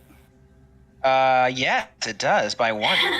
All right, so the first one hits. The second one's going to be rolled at regular advantage. Because once you get hit with the Blur Cape, it's off for a round. Yep, it's off it, yes. And that was a shitty roll with a 9. Hang on. So, but he's suffering from the blinded condition. So the first one should be at regular advantage. Because being invisible, it's effectively like he's... Right. Yeah. Then that would have meant that was like a 21 or something for the first one. So, but yeah. Yeah, right. So he should have advantage. Okay. Oh, he should have advantage now. Yes, gotcha. Yeah, I'm sorry to do that to you. Pointing that out. No, that's, I don't care. So 16 was the second roll. 16 it To meets, hit. so yes, hits. Yes. All right. So in total, this thing lashes out at you. You take a total of 24 damage. Oof. I am going to use one of my dice to block half of that, to mitigate some of that. All right. There is 2 separate attacks. One's 11, one's 13. I'm just letting you know. Don't tell me which one. Don't tell me which one was higher. I'm going to do. I'm blocking the first attack, whichever one that was. That would make sense to. Nope, Okay. It would be the second one because I didn't see the first one coming, so I'm blocking the second attack. Okay. Yeah, that makes So sense. yeah, the second That attack makes was sense. the 13. Forceful. Okay, Whew. that made sense to me. I like it. Yes, I so like that's it. going to be a D8 plus my intelligence, which again I need to make a macro for that. So D8 plus 6. I do like that idea that it just kind of like pops into existence, and then for a second you see it, and then you get the ability to like react, because you see it the first time. That is cool. So that was 13, so I only take 11 damage. That mitigated that other Well, damage. actually, Badger brought up a good point. Yeah. Are you? Well, actually, no. We've been playing it where it flickers when it attacks, so I'm going to run with it. I like it. So the second one negated all. Yes, you said 13 and 11. I got an exact 13. Perfect. Yep. Perfect. All right. So, with that being said, we're going to go over to Scange. Kill this wisp, Scange. I believe in you. Believe in me. Can I grapple and attack at the same Stop turn? playing with your food already. A grapple is considered an attack. It's just an attack that Yeah, doesn't do damage. it would be in the place of an attack. And it would be athletics on your end, and they can do either acrobatics or athletics to save. It's contested. Okay, I'm just gonna does trying to leap onto it count as grapple? I mean, if your intent at all is to hold on to it, grab it, whatever, it doesn't matter how you do it, Wait, but it will be considered a grapple. can I use my little brain to like think that can I even grab this thing because it's like a ghost? That is a fine question. Roll me an Arcana check or a religion Can check. I 'cause this use thing is my undead. little brain? It says. What'd you get? He's got a big little A brain. 19. He's Yeah, a no, smart that boy. was a really good roll. So this thing does have incorporeal movement, so and it's ephemeral as well. So it can't wear anything, it can't carry anything, and it can move through other creatures and spaces. Okay. So yeah, you definitely know that you can't do that. You also know one other piece of information, and that is that wisps have a bonus action called Consume Life. Wisps can target a creature it can see within 5 feet of it that has no hit points and is still alive. Target must succeed a DC 10 Constitution save against this magic or die. Oh my If the god. target dies, the wisp regains 3d6 hit points as it fucking sucks in your soul. Metal Solo, Shang Tsung. Your Flawless soul victory. All right. is mine. Okay, here's This my little plan. thing is terrifying. Oh, and originally 3 of them were supposed to attack you at once, but I have spaced them out. Yeah, I almost like TPK'd my party with Will-o'-the-Wisp the first time I did. Oh yeah, no, they're fucking terrifying. I had Their them- AC is 19, which is unheard of for this game. That's Pathfinder shit. I had 2 Yeah. Will-o'-the-Wisps attack a party of like level 2 characters while they were sleeping. I almost TPK'd the whole party. Oh yeah. You're setting them up for a fight. I don't know what CR these are, but in 5e they need to go up. They're like These are CR2. Yeah, they CR2. they need to be like CR3 or CR4. they're very situational. All right, so Scange, you moved away from this thing. Yep, I use Nimble Escape to disengage as bonus action. Okay, gotcha. I was about to say this thing is going to attack you. Yeah. With Nimble Escape, you got me there. And then Your soul. the Wombo combo. Just a really bad green screen face of like the Mortal Kombat 1 movie Shang Tsung hovers in place, like the face stays in the same place, but like the wisp is slowly hovering around and it doesn't track. I would eat your soul. Just a really bad early 2000s green screen moment. Go on. Yeah. Eldritch Blast. Both of those hit. Nice. And There's no way that thing's alive. you can eat that thing's soul because this thing gets fucked up. There you go. This thing is at -14 right now, Yeah. and it is Deadsville. Wonderful. Skange has defeated his final boss. Da da da da! A new character has been unlocked in free play mode. The Wisp. The wisp. I can finally fade away. You can finally fade. Time to make a new character. You just completed your task. ascend into like the sky, but you can't go through because we're in a cave. And you're like, no, Just my stuck in this game. destiny. And what happens was the hands of hell come up and grab him and say absolutely not, and then suck him down to hell. Good ending. Asmodeus has a thing to say about this. Asmodeus. All right. Next up on the list, are we looking at Thurnaga? Yeah, we are. Do, do, do, do, do.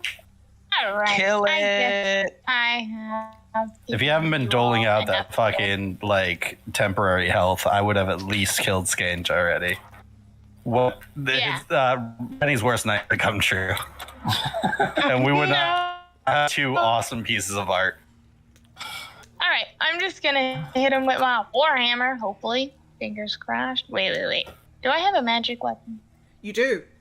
You have the one I where... have the all or nothing. Yeah.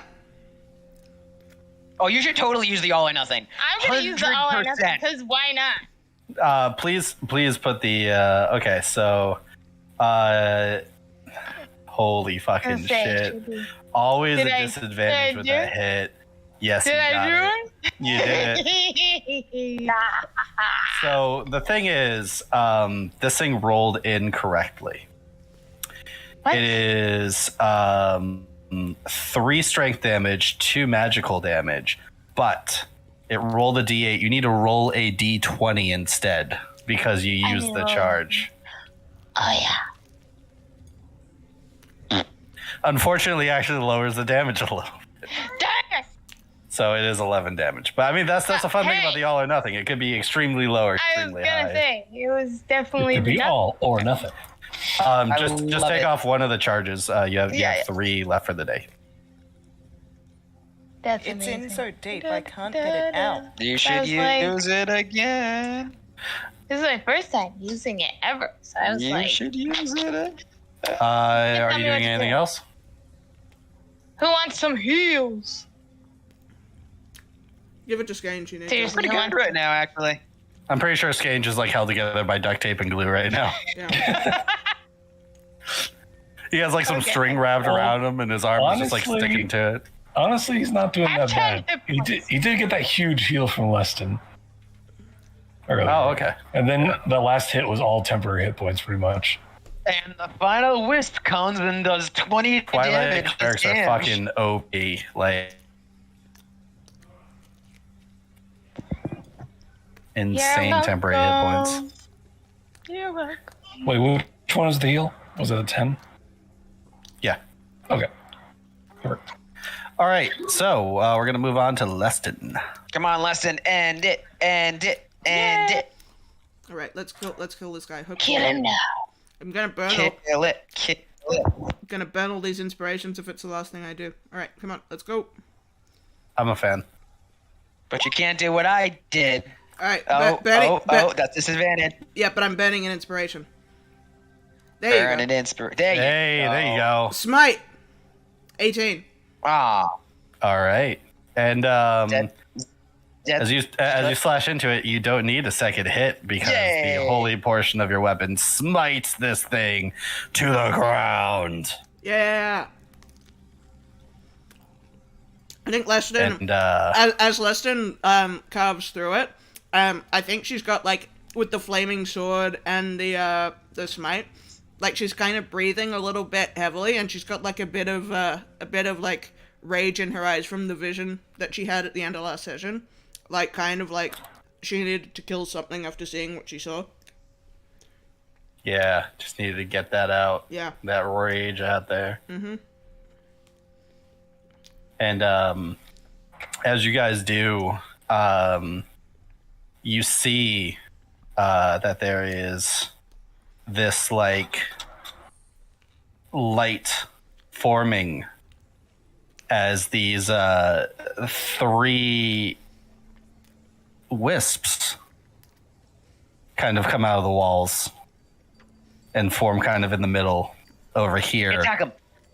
And before Scans gets to attack, because obviously he's too pissed off at this situation because there's 3 of them, it starts forming into this like this outline kind of goes around them as they form into this like triangle, and the outline looks like this like very like see-through bluish, but yet like beautiful and royal elf donned in like armor. The one that you can only assume is Lady Tanamere, and she points over at the sword, and she just whispers, "Worthy," and the sword glows a little bit, gaining an additional +1 magical bonus. And then she disappears. So it's a +2 longsword. Fuck the book. So what would have happened? What else pulled it? I want to. No matter what, pulling it was going to be what it was, but defeating, you know, like clearing the tomb is really. Oh, I see. Okay. Yeah. I gotta. In fact, if anybody else pulled it, I would have given him an additional +2 magic bonus, so you actually got the short straw. I knew it. Wait, seriously? No. Oh, okay. Wait, seriously? Oh, so you already added the +1 to us. I have to take. Oh, so it's the demon slate. Okay, so it's my warp blade. Okay, so +2. Mm-hmm. Gotcha. Okay, I gotcha. I'm following now. Picking up and putting down. And it's just a flat D4 I damage. smell what you're stepping in. What do you mean? What's a flat D4 damage? So you said it was all set. So you added. This is how you set it up. You set it up with an attack. So it's a +8 to attack. First of all, I just dragged it out from the thing. Let me fix the damage. I don't know why it's a flat 4. Okay. Yeah, that's what it is. So let me change that over here. So first of all, this is in the wrong place. The +1 should actually be magic bonus is 2. And then the damage is going to be. I'm actively watching you. I'm watching as you change this. Plus and there you go. Strength. Is it plus strength? Yeah, that's already loaded in. Okay, excellent. Sweet. Yep. Give it a swing. No, really? No.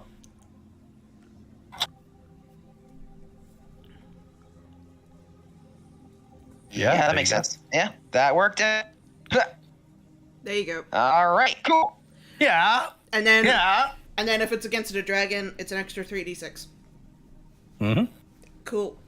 3d6.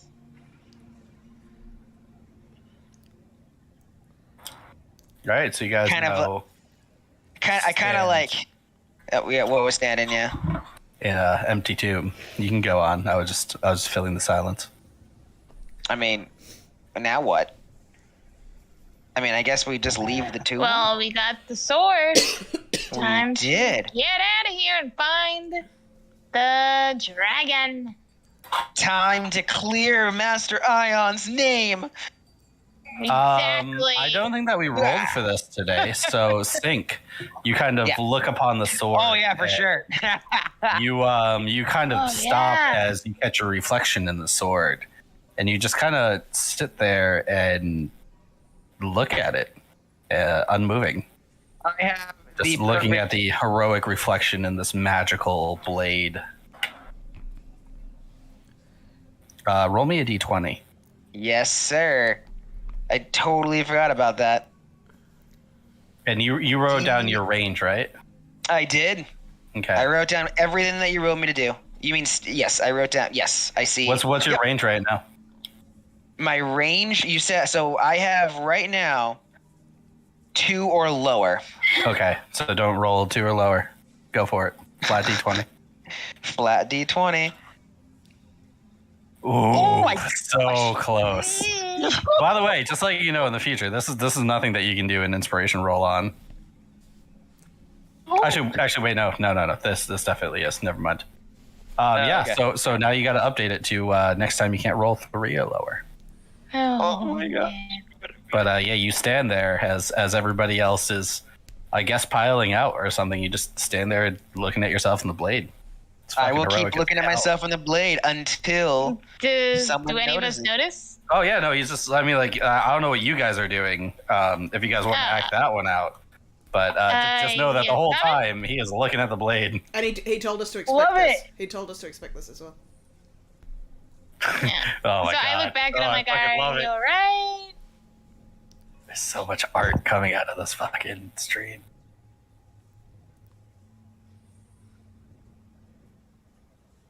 I cut that off there. What were you saying, Thornaga? I basically look and I'm like, hey, you alright over there? You coming? This art is amazing. That's me. Too enthralled to Scange peeks into the sword reflection and like has teeth, like picks some food out of it. As Scange checks his teeth in the swords, Sync, you see a terrible reflection. You see a goblin with gingivitis. It immediately throws you out of it, and you get real angry. But not like angry enough to attack anybody. You just like The second he picks at his snap out tooth, of it starts bleeding. angry for a moment. You just like poke your gums. It's just like. Damn it, Scan. Can't you see I was doing something? Whoa. Alright. Everybody needs to calm down. Okay? Kind of Got like the just look at sword. Scan and like evilly like he just ruined something huge. Like an epiphany. I was just about ready to figure all this out, and then you come over and just you ruin everything. Are you saying that to him? Yes. Okay.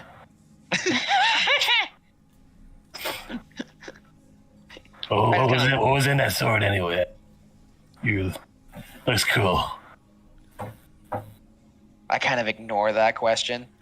The +2 magic actually made you look a little bit better. Kind of like it has like a Snapchat filter on it. All the blemishes and blushes went away. And for some reason you had like dare antlers and like a dare nose. It's like the Korean boy band version of Sync. Oh my god. What the fuck does a Korean boy band version of Sync look like? What does a Korean boy band version of this group look like? Just the anime All I'm version. imagining. All I'm imagining is like Sync looking into like the sword and the filters on him, and you know how somebody in the background comes and the filter switches. That's exactly what happened when like the scans walked by. It's like not only did you see the scanner's face, but the filter like dropped off and like the magic was ruined. Like but like the face swap, so it's like Scange's face on Sync's face and Sync's face on Scange's face. I was just picturing a little goblin with like a handsome devil face, like with like a big chin. Oh man. Am I actually handsome? Should I roll for that? But the funny thing is they're different skin colors, Oh so my it would be God. like a red face. I'm just picturing the handsome Squidward version of Scange. Yeah, exactly. That. But like he's 2 feet tall and like his chin nearly touches the ground because his head's so big. Oh man, that's so funny. But yeah, no, Aaron, I mean, like, if you want your character to be quite handsome, I mean, that's up to you, my man. I don't have people like, I don't choose handsomeness off of like charisma, I guess, like a lot of other people do. Yeah, charisma is just like your ability to communicate with people, and I've probably got, you know, you could. I've probably got the highest charisma in the party, and Leston is not like conventionally attractive. She's had her face punched in a few times. Leston's face has more scars than like Geralt's back, so like it's fucking Yeah. it's insane. I've got a -1 to charisma, so I'm not gonna roll I'm just gonna pretend I'm super good looking or relatively good looking and move on with my life. Did anyone check? You roll a D10. 1 out of 10. What are you? Did anyone check these 2 sarcophagi? No, we didn't. You guys opened the one to the west, and it had just rusty armor of what seemed to be a squire. And a dual disc. Should someone open up the other one? You're free to. We didn't open that one. Yeah. Go for it. Scans rubs hands together, pushes the lid off the Get it sarcophagus. out. Okay, with sync, we're doing it together. Mostly just let Sync do it because Scan just tiny little twig arms. He can't He quite tried it. reach the Yeah, lid. you push it open, Yes. and you see actually there's nothing in there. Not even beetles? Nope, Not even a skeleton? not even a skeleton. I don't believe that. I search around the bottom of that thing. Is there dust in there? There is dust in there. Okay, well, at least I lick my finger. And get some Roll dust, like, taste an that. investigation. Okay. Yeah. He's like, yummy dust. In there. This is some Investigate. premium dust. Well, I can't. I obviously. Oh, sweet. Huh. Nice. Oh, You look around and you see that there is like some sort of like false compartment in there. What? And it's quite small, and you see that within this compartment there is a like scroll that is dusty. It seems to have like gold lined paper, Well, who wants this? parchment, but it is very dusty. I don't know. I guess I hey, good. unroll it a little bit. You unroll it a little bit and roll me a history to see if you can figure out what you're looking at, because you see a mountain range All right. and some elven words. I can't speak Elven. Oh, speaking of which, someone needs to look at this sword and read the. Anyways, okay, what am I rolling here? The sword just says Dragon Slayer. Okay. Like wicked awesome Attack on Titan anime letters.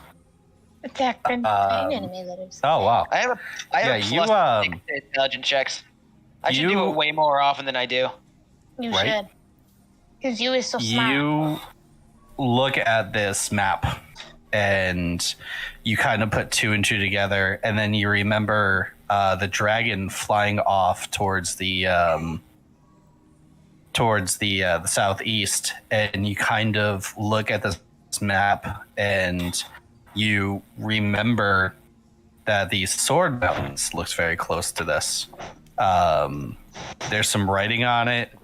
You see that there seems to be some near the base of the mountain, and it looks like there's some sort of keep on top of the mountain. Not to the grill. Probably where we have to go. Guys, check this out. Look what I found. And I unravel the scroll.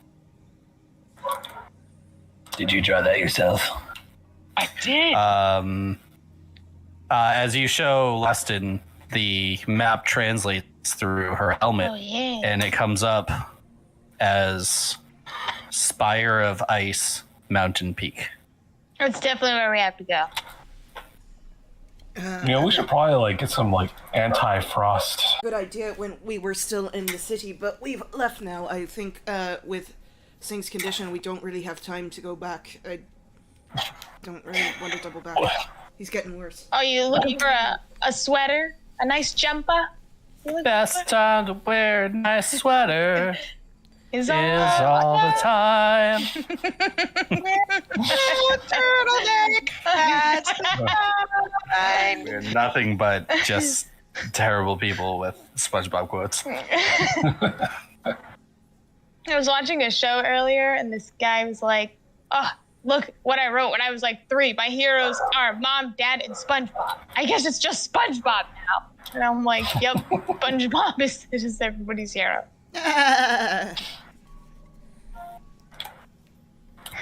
MVP. Okay, are we getting out of All right, this we're getting out of here. cave? Let's go. Let's go. As your fearless leader, I walk out. Are we grabbing that skeleton horse, disassembling it? Yeah, the skeleton horse goes with you guys. it gets magically disassembled and assembled out there, so we don't have to worry about the logistics of getting it up that 2.5 foot wide staircase. That staircase that's made for French mill workers. We disassemble it, get out, and go, oh my gosh, we didn't grab the instructions. It's like putting together an IKEA piece. There's always extra you guys trying to pieces. go back, and like the tomb seals itself. It just collapses. There's more bones than required here. Yeah. Why do I have 3 extra femurs? Why does it come There's with this extra little? pieces. How come it comes with this little key? I don't understand. The Allen, right? We're supposed to put it all together with this thing? Yeah. I can only find the instructions in German. Well, let's go. Is that the dude still out there? Not homunculus. Centaur. Yeah. I almost said There's Xanthar and The business center. homunculus tomunculus hanging out there, and Xanthar he looks so. Maybe that's why he became a centaur. You can choose to become a centaur. Well, or you take the cleric. You take a person. Sounds a little bit close to you cleric. take a horse. You get a saw, and then you got a centaur. Oh! Makes sense. Makes sense. Mama had chicken. Together. Mama had a cow. Dad was proud. He didn't care how.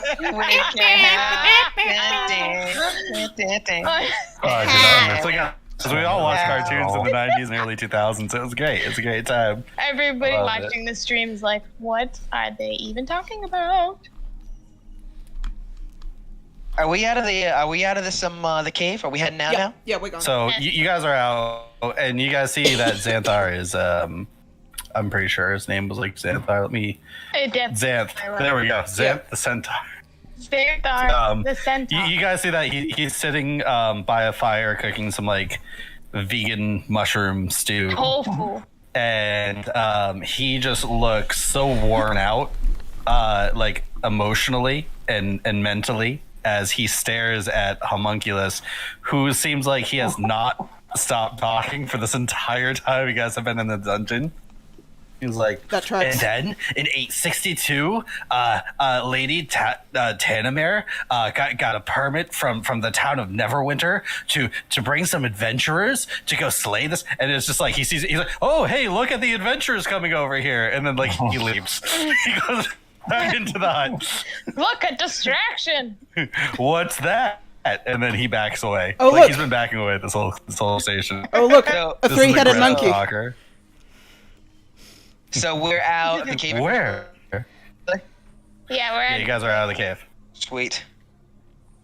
So does this guy like freak out? Oh, because we haven't shown him. Because he hasn't seen the sword. Yeah, no, he's kind of over there like, hey guys, what's going on?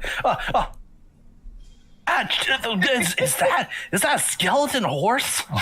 That is, well, I mean, you guys do have skeletons with you, and I mean, like, did Eve do this? I throw him the Allen wrench. Yeah, can you put him back together? I'm sorry, but I only know how to read directions in German, or Dwarven as we call it. Well, you're in what? German instructions. Oh, perfect. Now I know how to spend my evening. It's just like putting together my model F4C Phantom. Sorry. Oh my god. Sorry. I actually meant to say, it's like putting together my model Gundams. Oh no. My goodness. Guys, Toy Vault exists for only that reason. Yeah. All right. I guess he starts assembling this thing that was already said to be assembled. Him and Eve are just working on it silently together. Silently? Wow. Silent. He's silent. All right. He's putting all his focus on putting this together. It's like, you gotta make sure you use modeling cement because like it's way better than just regular glue. Only nerds use regular glue. Glue's for Isn't it funny that we're only. gluing a horse? Oh my god. It is dead horse. So Are you gonna? Really gonna Are you beat gonna- the dead horse with this joke here. Are you gonna? Are you gonna call him Elmo? Oh yeah. Uh, Oh man. Anyway, this is great. anyway, Liston is studying the map. Is there anything about the map of Icefire Peak that is like substantially different or more revealing than like what we would already know about like the broad area? So because Sync rolled so high on the on that history check there, he can locate it to a particular hex of the mountains. So if I bring you guys over to the Sword Coast map, Cool. That's gonna make Shabupi, life a lot easier. We know exactly where we're going. he can pretty much narrow it down to, and let me get over to the GM layer right here. Do you guys see where the X just appeared on the mountain range? Yeah. Yes. So that is where he can narrow it down to. Of course, it will take some time to like exactly figure it out, but yeah, it will be quite the distance. I Typically can go the on distance. the road, on the road, you guys can go about 8 hexes a day. Over the plains, 6 hexes, and then mountains and forests, or hills and forests, are 4 hexes a day.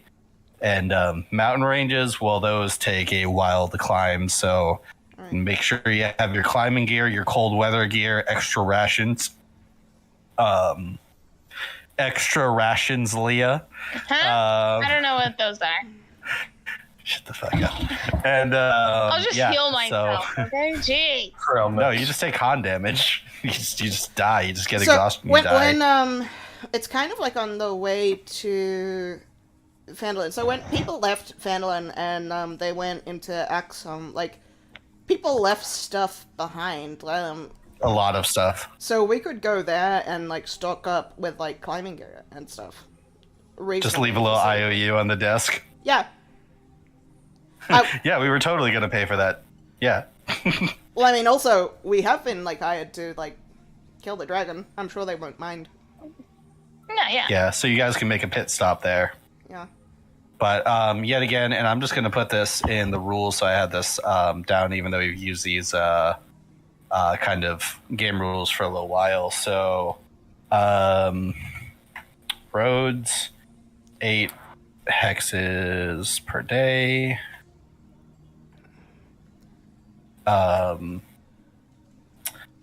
Plains, 6 hexes per day. Forest and hills, 4 hexes per day. Mountains vary. Think at this point, he starts to smile and snicker and chuckle a little bit. Mountain ranges might take like 2 or 3 days to cross, depending on how you guys roll. Or like no. No, he just starts to smile and chuckle a little bit. Well, Like I out just of didn't nowhere? know if it was part of his like, Out of nowhere. thing. No. So- Well, so- I mean, it could be. It could be. So He terrain, just starts to smile and chuckle a little bit. can I just terrain-wise, these are like hills and this is mountains? Yes. Okay, cool. Yes. Yeah, when it shifts to the more like yellowish and kind of like dashy territory, eating Mountain Toes Gold Mine, which is one of the side quests that you guys didn't.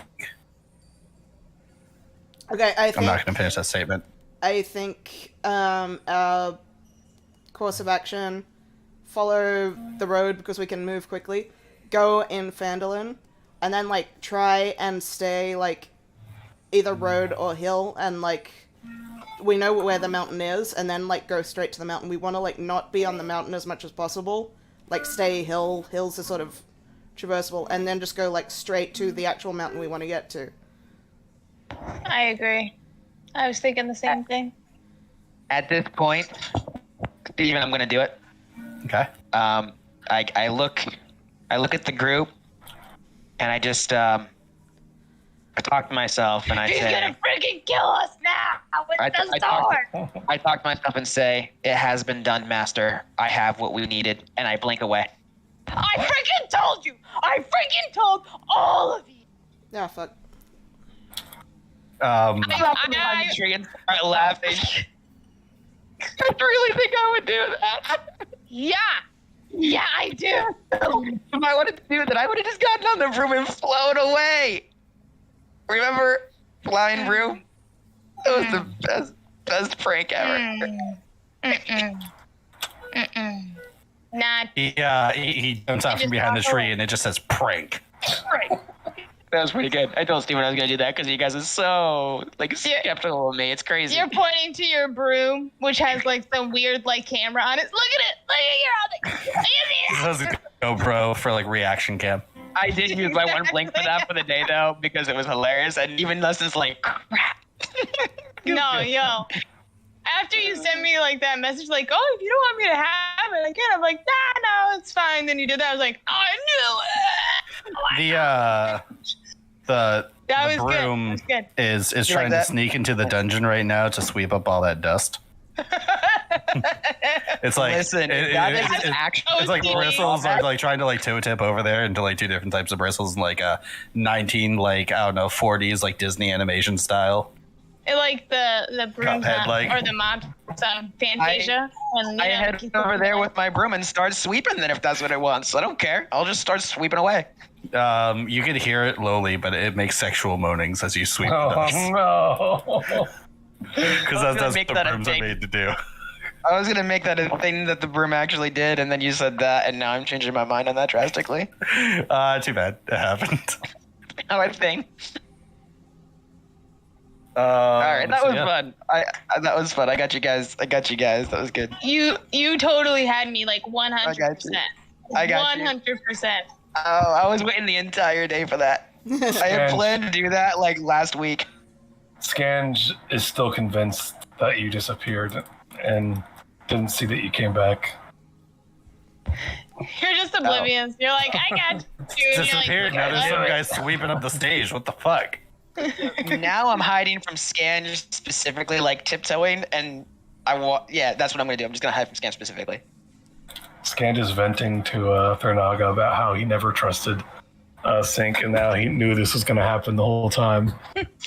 I'm looking at him yo, for real. I'm on board with you. I'm because as soon as he blinked, I literally was I told all of you he was gonna. On the map, you guys were reading it. You can see that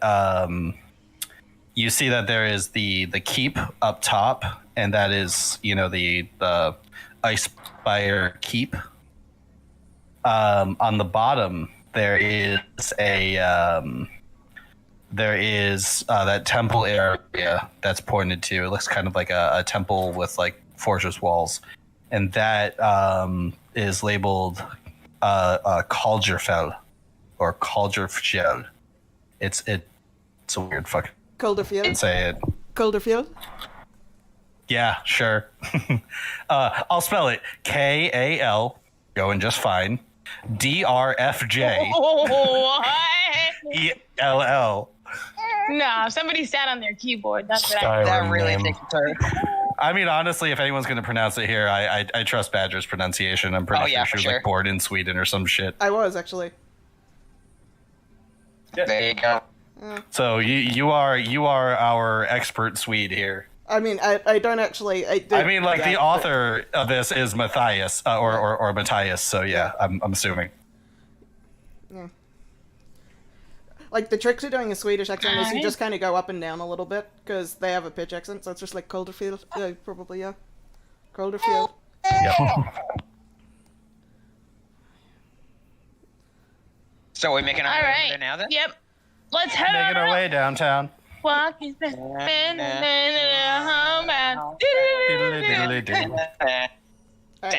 fully know the words, but you know the song. And I miss you.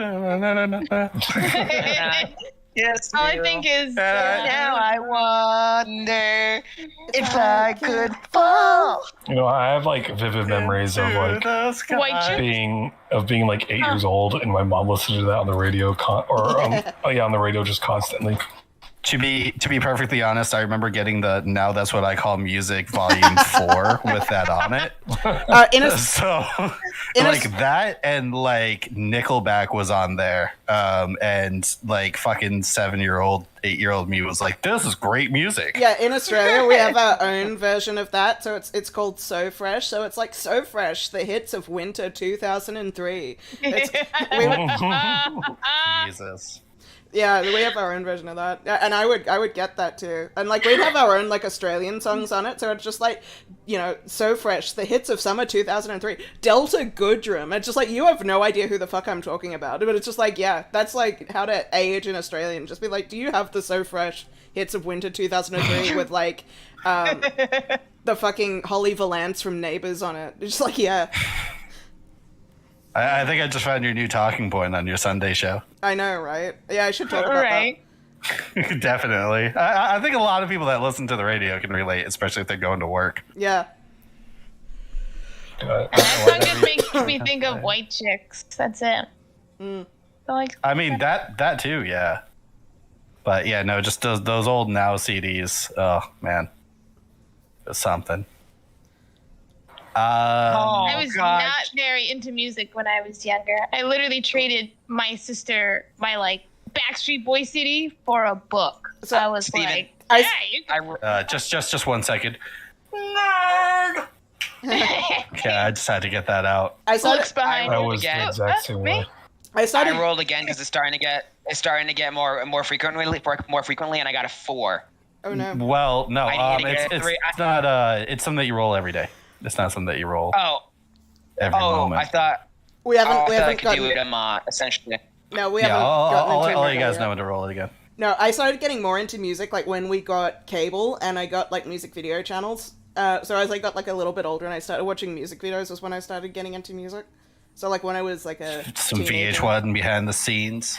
Oh, I MTV. remember when MTV. I remember when I officially got into music. My sister was like, you gotta come listen to this song. And it was I'm Not Okay by My Chemical Romance. Hell yeah. I just remember being freaked out. I was like, why are they all black? This is so scary. Why are they screaming? What's going on? My sister's like, no, this is great. I'm like, no, this is scary. Because I was a good little church girl and I only listened to want a church music girl from my parents. to go to church and read her Bible. I was I exclusively listened to My Chemical Romance. Yeah. I was a little twerp, and I was one of those kids who was like, classical music is the only real music, and I would just never listen to any music. So now when you listen, I didn't even like classical music. I didn't even like classical music. But someone like turns the radio on and you're just like, oh, what's that piece? What's that composition? I hated classical music, and I was just like, pop music, gross.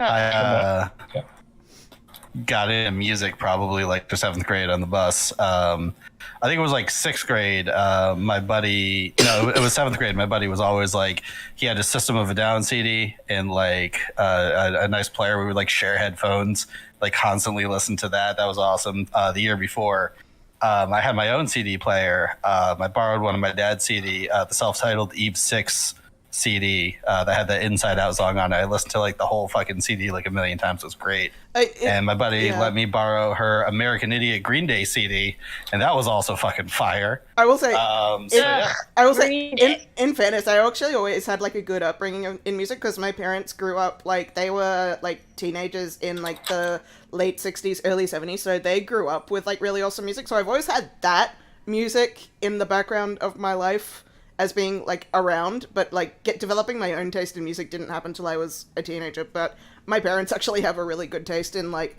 late 60s rock and like 70s rock, so that's always been cool because they grew up with that shit. my parents tortured me and had me listen to country music my entire childhood, and I was like, this is pretty okay. And then I heard actual good music, and I'm like, this stuff's crap. My parents listened to like Black Sabbath and like Led Zeppelin when they were kids. Nice. I appreciate that music, but I've heard way too much, especially Zeppelin. Yeah. I've heard way too much Zeppelin on the radio, so every time I hear, I'm like, oh, stop. I understand that. I do understand that, but like a couple Black Sabbath songs still fucking rock out too. But I mean, they were there at the time, so it's like you understand. Like my dad actually got to see Led Zeppelin live, so like that's pretty cool. That is cool. Yeah, but anyway. We should keep going. I'm ready. You're ready?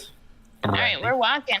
So it is about half day now. So you guys have four good hexes left, basically. 4 good hexes. Yeah, good hexes. Can I roll to see if I realize that Sync is back? Becky with the good hex. No, I'm stealthing it. I'm stealthing it to play the biggest prank on him. Perception to stealth, and I'm going to. And obviously, again, Thornaga and Leston know that I'm there. This is just a prank. I'm. Oh man! You got to roll a high stealth. Man. Yeah! Okay, so hold on. I love this game. And Sync, let me know. Let me know if you're cool with this. But Sketch, you look over and you see Sync. Or what you think is Sync. He's kind of shaped like Sync, except he has a bushy mustache and glasses. Yeah, 100%. Wait a minute. Totally new person. No idea who this is. It's really fucking with your head. I'm not roasting anybody. I'm not roasting any disabilities. But do we think that Skage might have a little bit of autism? Yes. He's on the spectrum. Like just not able to identify people and faces too well. He's got face blindness. If we're doing this, yeah. If we're doing this, I'm rolling a performance to perform differently than who Sync actually is. If I said yes, I am doing this 100%. So I'm rolling performance right now. Go all in. Oh, that makes it better. That makes it better. So it's a bad performance, but it's completely convincing. You are every fucking Team Rocket scam ever. Yes. Hello. That's what I've always wanted. My name is Mr. Burns. I would like money, please. My name What's your first name, Mr. Burns? I don't know. It's I Mr. don't know. Hello, tiny creature. My name is not Stink. I am here, and your friend Sync, I saw him go in that direction, and I am right here and not over there. And I am totally not. And I am totally I don't even know who that guy is. You guys are also hearing this terrible roleplay unfolds. I mean, you know, I'm just like however you want to interact. I'm ignoring it because I'm Mirror slightly image. I start. full such a prank. Mirror image. I split into 5 scanges and I start robbing him. Oh my god! Get him! I start rifling through his pockets. You guys figure it out. Oh my gosh! I go over there. Stop it! Roll whatever the fuck you want to roll. Head of hand, perception. I don't give a shit. I'm gonna roll perception on that if he tries to do sleight of hand. Oh, it's not hidden. It's not sleight of hand. Oh, okay. You're surrounded by It's scans. obvious hands. Well, sleight of hand is This not is a really mugging. like This is a mugging. you sneakily taking things from him. Sleight of hands is like you getting your hands in his pockets, like while he's defending. True. This is I this is rip by off force. my mustache like, yeah, just me. It's me. Yeah, just me. It's Sync. Continues to mug me. you. You like go to mug him, and then like you fall over, and all your cronies fall over too. Crony. I realize he doesn't have pockets.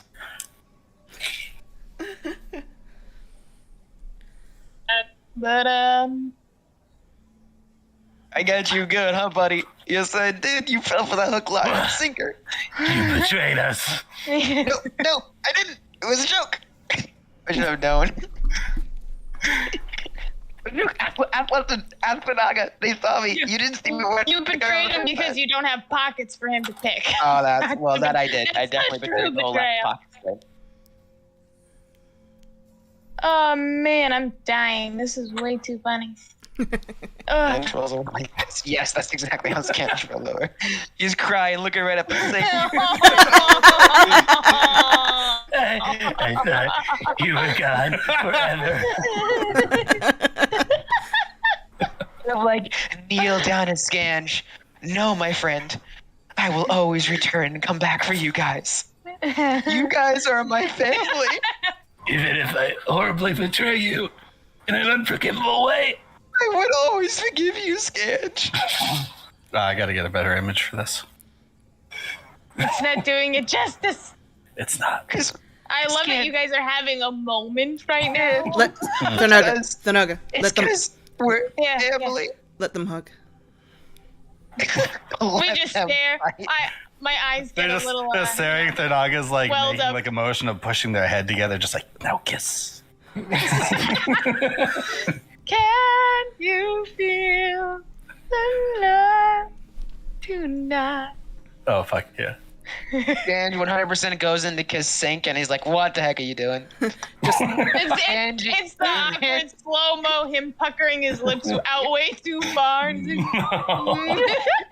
His lips go out like a good 5 feet from the rest of his body, and I'm like, what is going on? Horrific. It's like the You Babadook. just turn away. Babadook comes. I'm not ready. The more horrific thing is that the tooth somehow defies all logic and gravity and just goes with his lips. That's just how goblin anatomy works.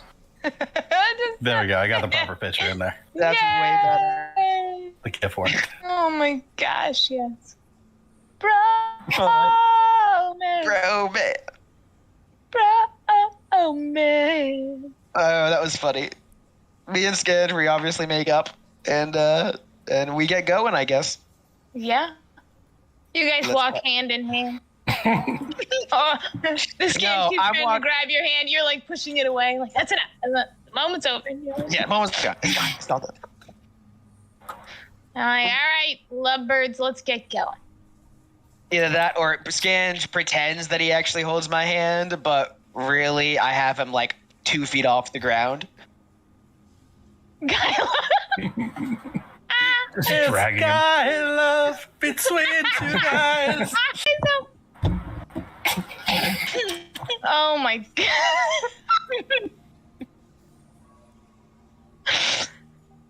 I gotta tell you, All for right. the past Scrubs. like 2 days, I've just been dying hysterically while playing these games. All right, that's enough fun with D&D. Let's get to the serious. Yeah, let's get to this. Let's get going. Let's We get have to the dumb rolls and the map. minute. 6 minutes, guys. We can roleplay for 6 minutes here. Let's get going. I start walking through those hexes. Oh, look, a tree. Look, a butterfly. Oh, Scan just eating the butterfly. Dang it, Scan. Nutritious. So you guys, I'm assuming that you're gonna take the high road.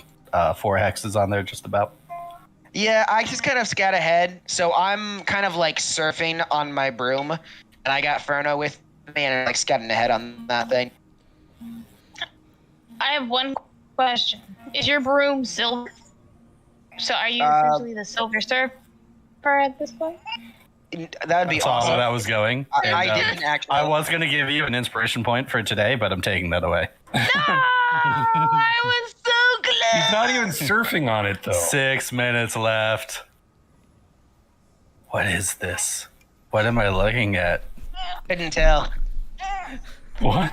It's just, Oh, it's like I 2 know that giant movie. floating eyebrows That's in the dark. Is that the Babadook? It is Are the those Babadook. hands? It is a Those are. Babadook. Oh, What the heck is a that's Babadook? scary. The Babadook's great. Is it like a horror movie? Yeah. Yeah. Guys, we can give 6 minutes. Let's keep going. 6 minutes. All right. So you guys move We're trapped.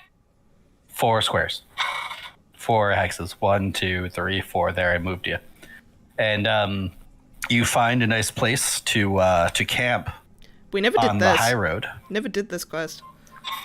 You guys still have the map to it. I know. We need to come back and do that after we kill the dragon. That's season 2. if Season we 2 remember. shit. Quest again? Season 2 shit. Season What's 2 this starts with quest that. again? Weirdly enough, season Okay, 2 never starts here, and I'm iffy about it. Can we just like write a note on the map so we remember? Like, go here after dragon. Go here after we kill Ion. Blech. I kind of look up at that. Not Ion, the mean dragon, obviously. Oh, did you say Ion? I meant Ryan. No, he already God. killed Brian. Oh! I I don't think would have you told known me about that one joke would lead to so many things. Right. Okay, so we made it this far so far. Is that just one day? That is one day. So, towards the night, you guys camp. It's the road. The road is pretty safe. Very seldom Yeah. you run into 3 giants walking over towards your camp at night. Well, Giants? storm giants. No. Huh? So yeah, the night starts passing by uneventfully. Does anybody have anything to say during the nighttime? Any reflections to be made? Any campfire stories? Yeah, I want to talk to Leston over the campfire Sure. and be like, look, I am kind of nervous about, Sink having the sword, but tell me if I'm just, like, being super paranoid, because, like, what if he doesn't use the sword to actually kill Ion, the dragon? And his prank was totally, like, I can't even. I'm, like, so mad about that prank. And now I'm like, I already slightly trust you a little less, but then he did the prank, and that makes, Look, trying to, like, clear. you're not being paranoid because this isn't coming out of nowhere. I do understand, but well, firstly, who else can wield it? Because I'm the only one who can, and other than him, Right. no one else in the party wields longswords. And frankly, I don't want to wield that sword. I can't wield it right now. But Yeah, I get it. I when I found out about the curse and all that, Right.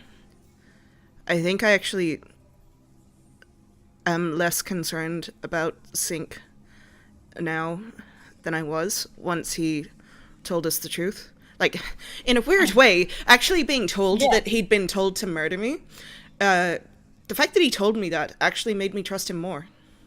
Like, the fact that he would say that to me, I already kind of trusted that he would do the right thing, but the fact that he would actually say that to my face and tell me that, you don't say that to someone that your master's instructed you to kill them unless you don't intend to do that. He's... That's what he wants you to think. He's... I do think he's on our side. Like, when he disappeared like that... when he did disappear, it didn't actually really cross my mind that he'd betrayed us. It really didn't. Not willingly, anyway. It just didn't occur to me, because he's been cursed by Ion. Even though he said that was a real thing, because you don't put a curse on someone that you're on the same side of. You don't put a curse on someone that can kill them if they're working for you.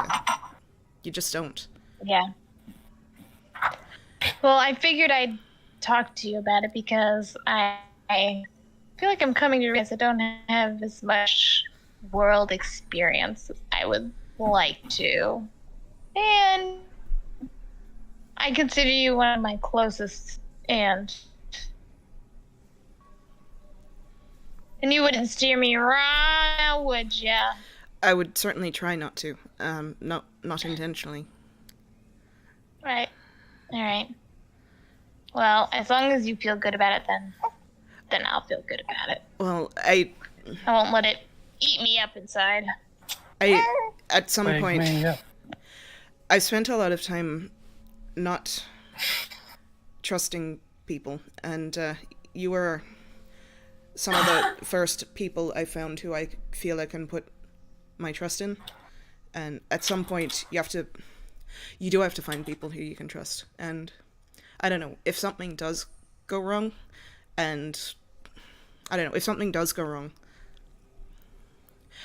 I guess we just have to have faith that even if he can't do it, if he can't face up to Ion, that we can do it without him anyway. And I think we can, find another way. Even if one part of the system doesn't work, have a plan B, I guess. Right. All right. Yeah. That was just my only concern. Yeah, because I like the guy, and I don't want it to end poorly. But I don't want to be naive about the situation either, Right. Think of it this way. There was that moment where I froze up, and I couldn't help you. But yeah, you all still found a way to fight even when I couldn't help. So if that happens, just, I don't know, I guess one of us takes the sword off of him if we need the sword, and we just react. We're prepared. Job. Yeah. Gotcha. At least we know. At least we've anticipated the possibility. It won't come as a surprise like that time I froze up. At least we thought about it. But for now, let's not expect that he will. Let's not assume the worst. All right. Sounds good. I eat a ration and then I go to bed. Oh my! Holy shit! You know what? You get that? Okay, gotcha. Give me that inspiration, boy. So, with that being said, the night passes peacefully. I need, upon waking up, Sync to make a flat D20 roll. Oh, yeah. Don't get a 3 or lower.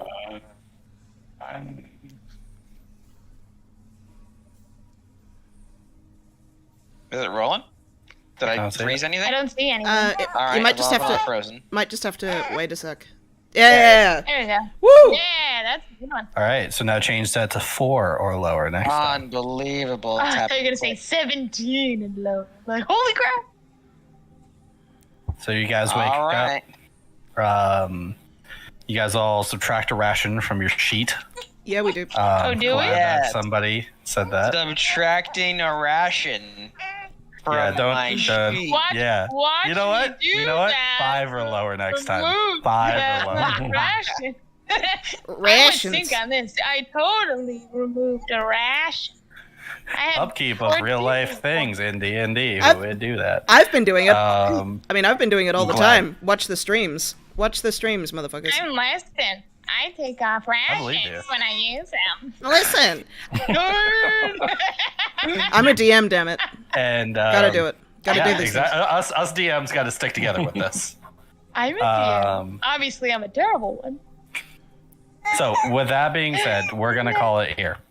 We're going to pick up on the road to Phandalin to pick up supplies, and then past that, you guys are going to the mountains of this Kjardfell, or whatever it's called. With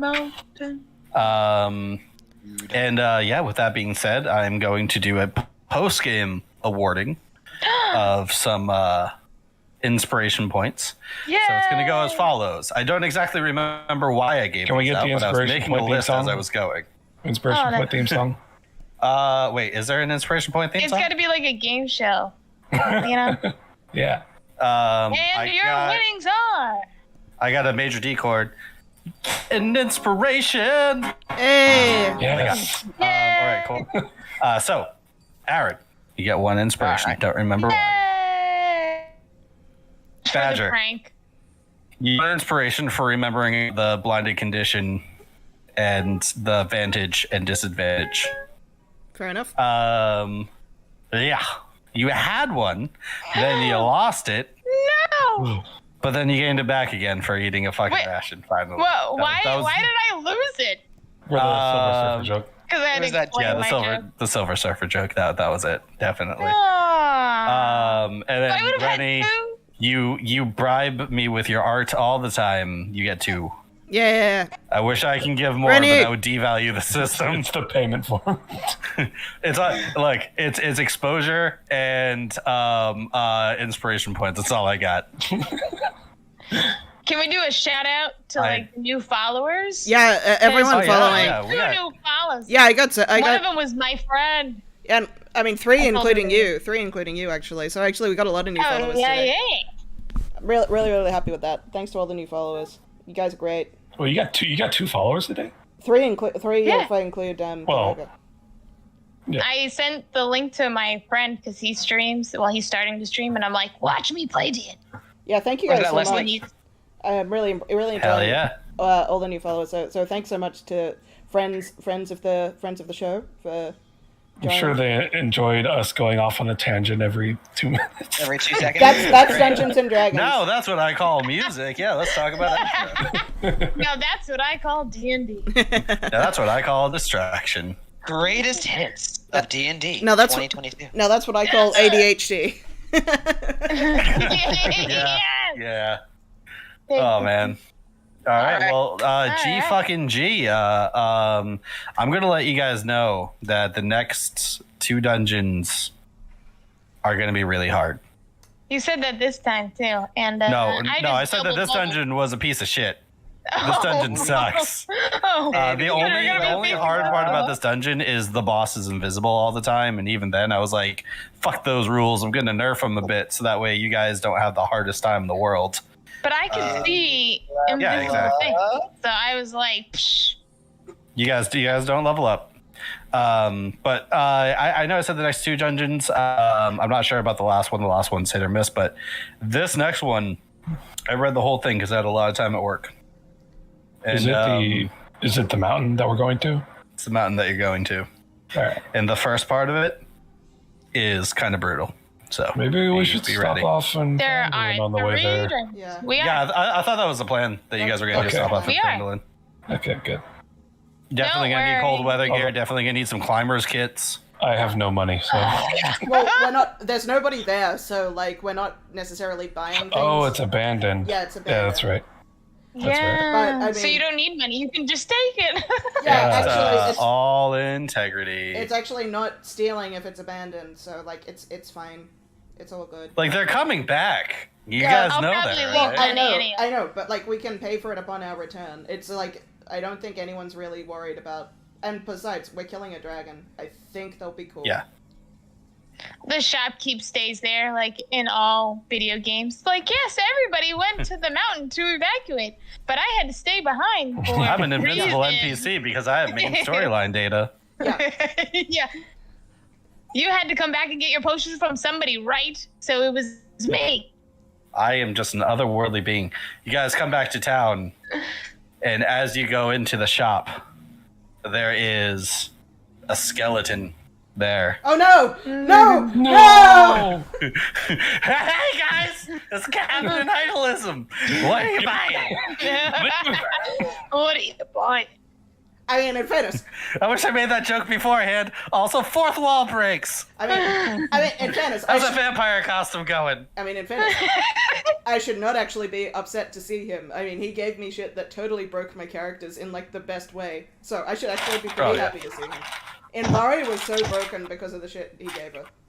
Enviro was broken from the start. You did the best, like, fucking recon with your fucking owl. It was great. The problem with that is I think if Scange ran into him, that would actually be Scange's death. Because he would not be able to resist fucking with shit. He would touch everything, and everything would have a barrier on it that's magical that disintegrates. We just turn around and there's just like a pile of dust where the Scange was. You'd be like, what? Yeah, his pads on the top of that pile. Genuinely, that would be the death of the Scange. He touched something that had a no touching sign on it. Pile of dust with a loincloth and a hat on top, and we're like, what? Rip. Oh man, fucking returning jokes from way older campaigns.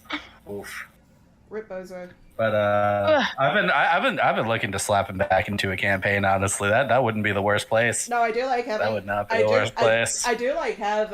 I do enjoy having NPCs who exist between realms, I'm sure, when I do like my campaign. I've been like sort of like slowly working on it. It has shifted between what my initial concept was. So my initial concept for like my campaign was going to be like very like post-apocalyptic, but then I realized that's actually a terrible idea, because then there would be like no NPCs, and that's the exact opposite of the kind of DM I am, like to have like a really empty world. So it's not going to be that world. Yeah, but it's not gonna be like what that concept was. So yeah, it's changed from what its initial concept was. But yeah, no, there's definitely gonna be probably NPCs who show up in that who are like reskins or like just versions of NPCs who have been in previous games, either like reskinned characters I've played or are just like NPCs from Dawn, like, because I just love them. I just love having characters who show up between realms, or like ones from this game.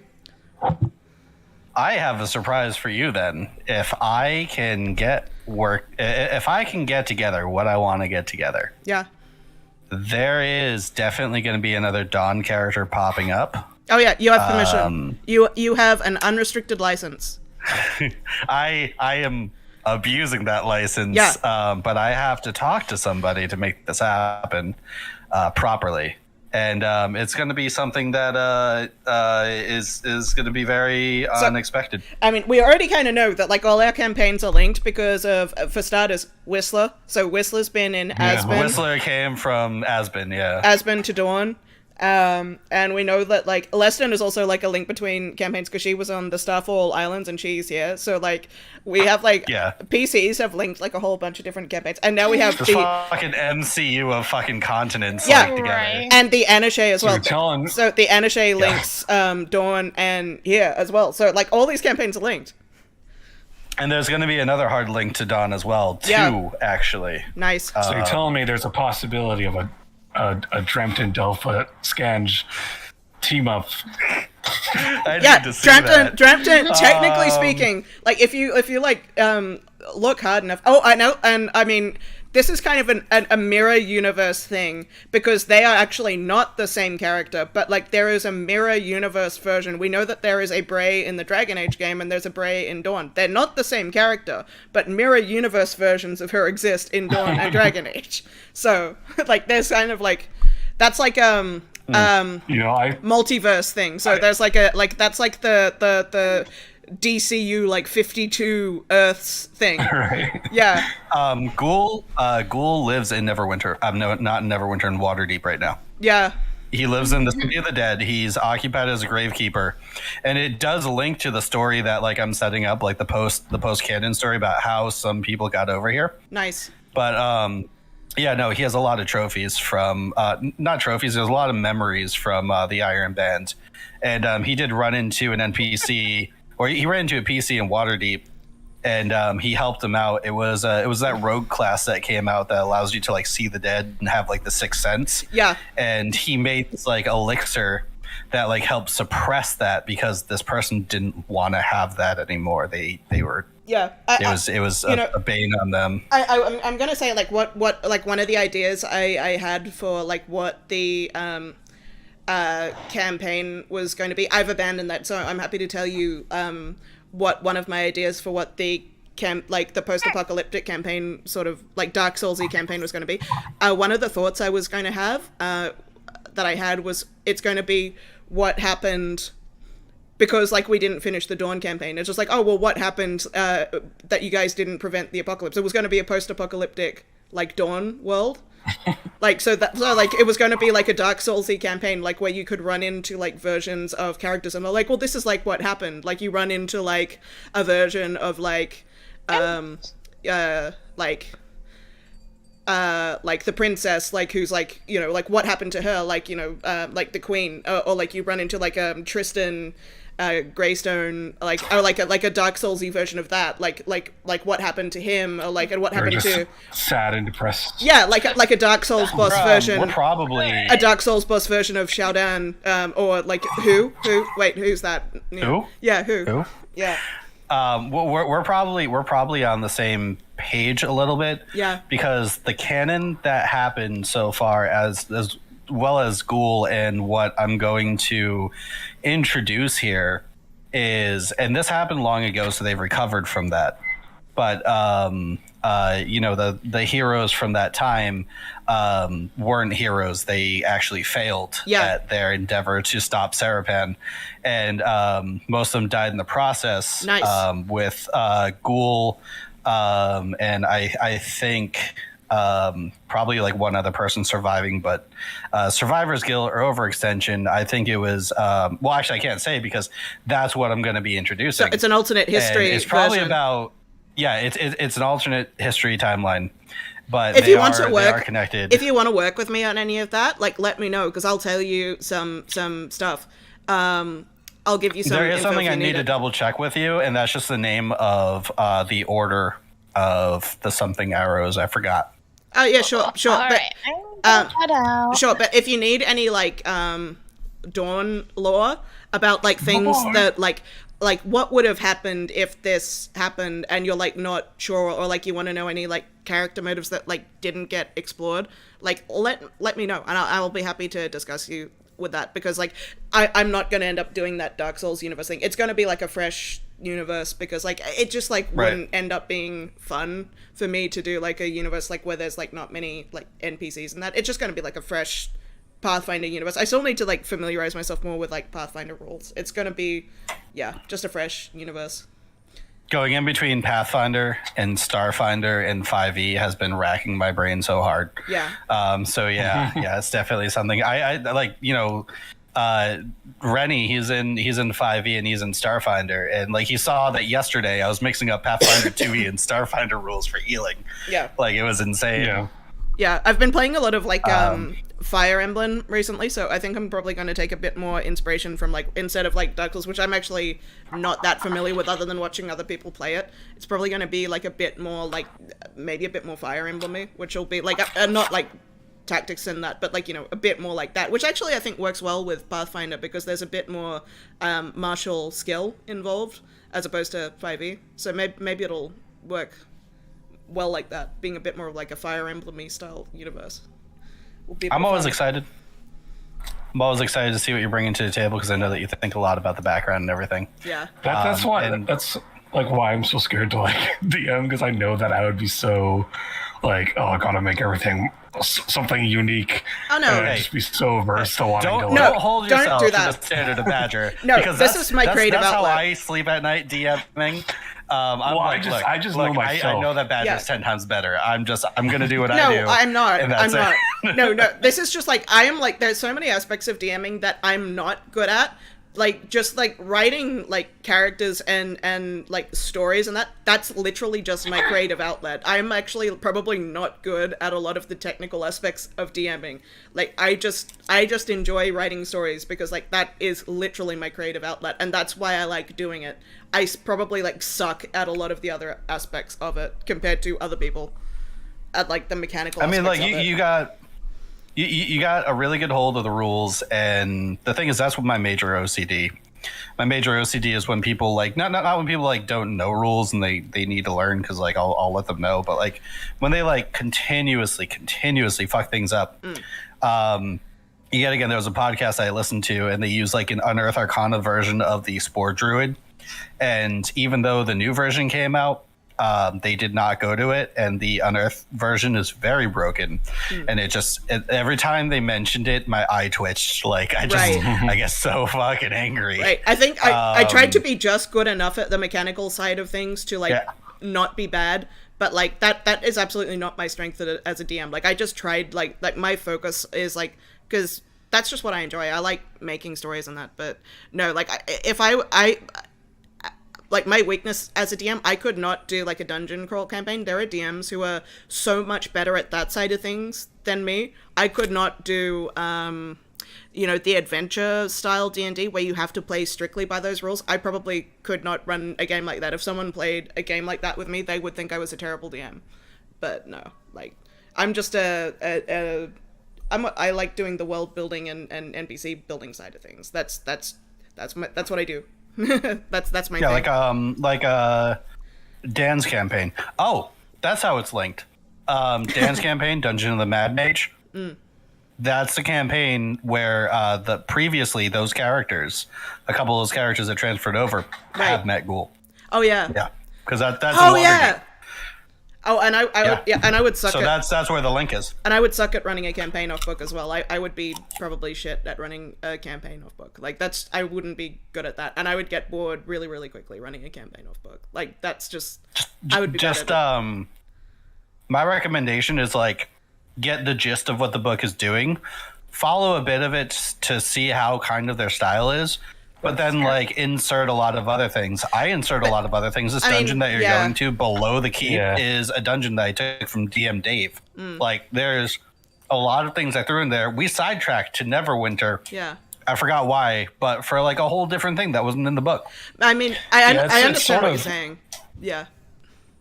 It's sort of like what I was planning on doing if I ever do one is, like, kind of just, like, take a pre-built dungeon, sort of, like, take the monsters and stuff out of that and put it into a new context. And so like I sort of have like a balanced thing.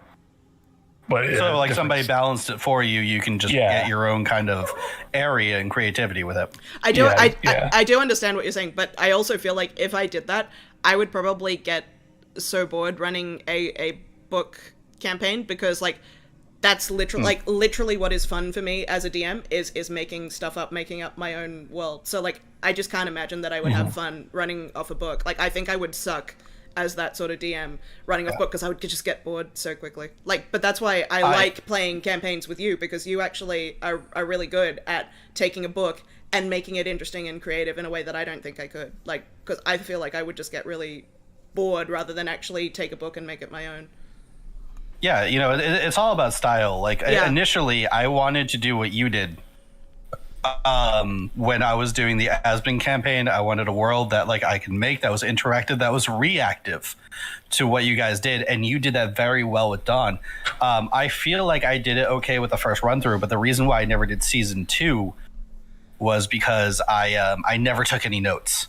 And the thing about me running a book, all the notes are there already. All the skeleton is there. I just have to remember a couple things, write down a lot less notes with action and reaction rather than like, you know, going to fucking Iron Anvil or whatever and putting a whole document on the world. And with that being said, like I can take this skeleton of a story and then I could flesh it out with a lot of meat from the characters. And that's a style that I found lately that I like. I'm running 2 adventure books with Paizo. I'm running this adventure book here. I was running an adventure book with the Frost Orion Maid, and this is the first adventure where I started doing character backstories this intense. And like now I'm craving to do that with other adventures, but I'm like, hold on, it might be a little bit too early. I might need to let them kind of get their footing first. Right. I mean, I do think that like part of like I think me having ADD is just like if I get really passionately like creative like because it's my creative outlet to make up worlds. If I wasn't so like passionately invested like in these worlds and I get like super like really into them, like it's kind of a bit of an ADD superpower I have where like sometimes I can just like remember stuff like in a way that I can't remember stuff that I'm not interested in. Like I do take notes in that as well, but like I just have this ability sometimes like to remember stuff that like I can't remember with other things. Like I can remember stuff that happened in Dawn that I didn't write down just because like that's like the thing that I'm hyper focused on and interested in. Like, you know, if it was something else, I wouldn't be able to freaking remember it. But like, so I think that's part of what it is that enables me to do it. It's the passion. Yeah. It's that thing. Like, you know, like when you have that ADD thing, like when you're super interested in something, like it's almost like, I don't want to like compare it to like when you're like, you know how like sometimes when people are autistic, they can become like a savant with it. ADD is a little bit like that. Interested about something, you can just like absorb stuff really quickly. Like if I didn't have that ability to remember stuff that I'm really interested in, I probably wouldn't be able to DM, but because I do, I can just remember stuff in a way that I can't with stuff that I'm not interested in, you know? So it does mean I don't always have to take notes as much as, you know, it kind of compensates for my ability to not always need to write everything down as well.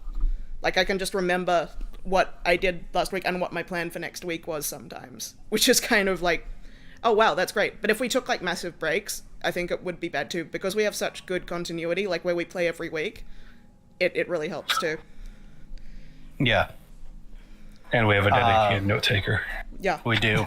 That is amazing. Yeah, I can just like have sometimes I can just have a world and it's just like, oh yeah, I remember exactly like where it was in my head because like it just lives there. Like you're just like, oh yeah, fantastic. Yeah, it's just that passion for it. And the ADD, like it's great because like, maybe not all the time you can dedicate, your brain to write it down, but when like your ADD kicks in, you get like this sort of like feral sense and your eyes widen and you just type at the keyboard and you bang out. That's when I bang out my best backstories is when those ADD moments hit. And you've I sit seen down that. and I spend an hour and a half writing all these things for you guys. You've seen it. And you've seen me do that. Seeing your world notes in Dawn, like the world notes alone is like 7 fucking pages. And you've seen me do that with Leston. You've seen me do that. Like I get that, which is like, oh yeah, like she has like all these siblings and this is exactly what they're like because it's just like I can just picture it and just like I get super into it.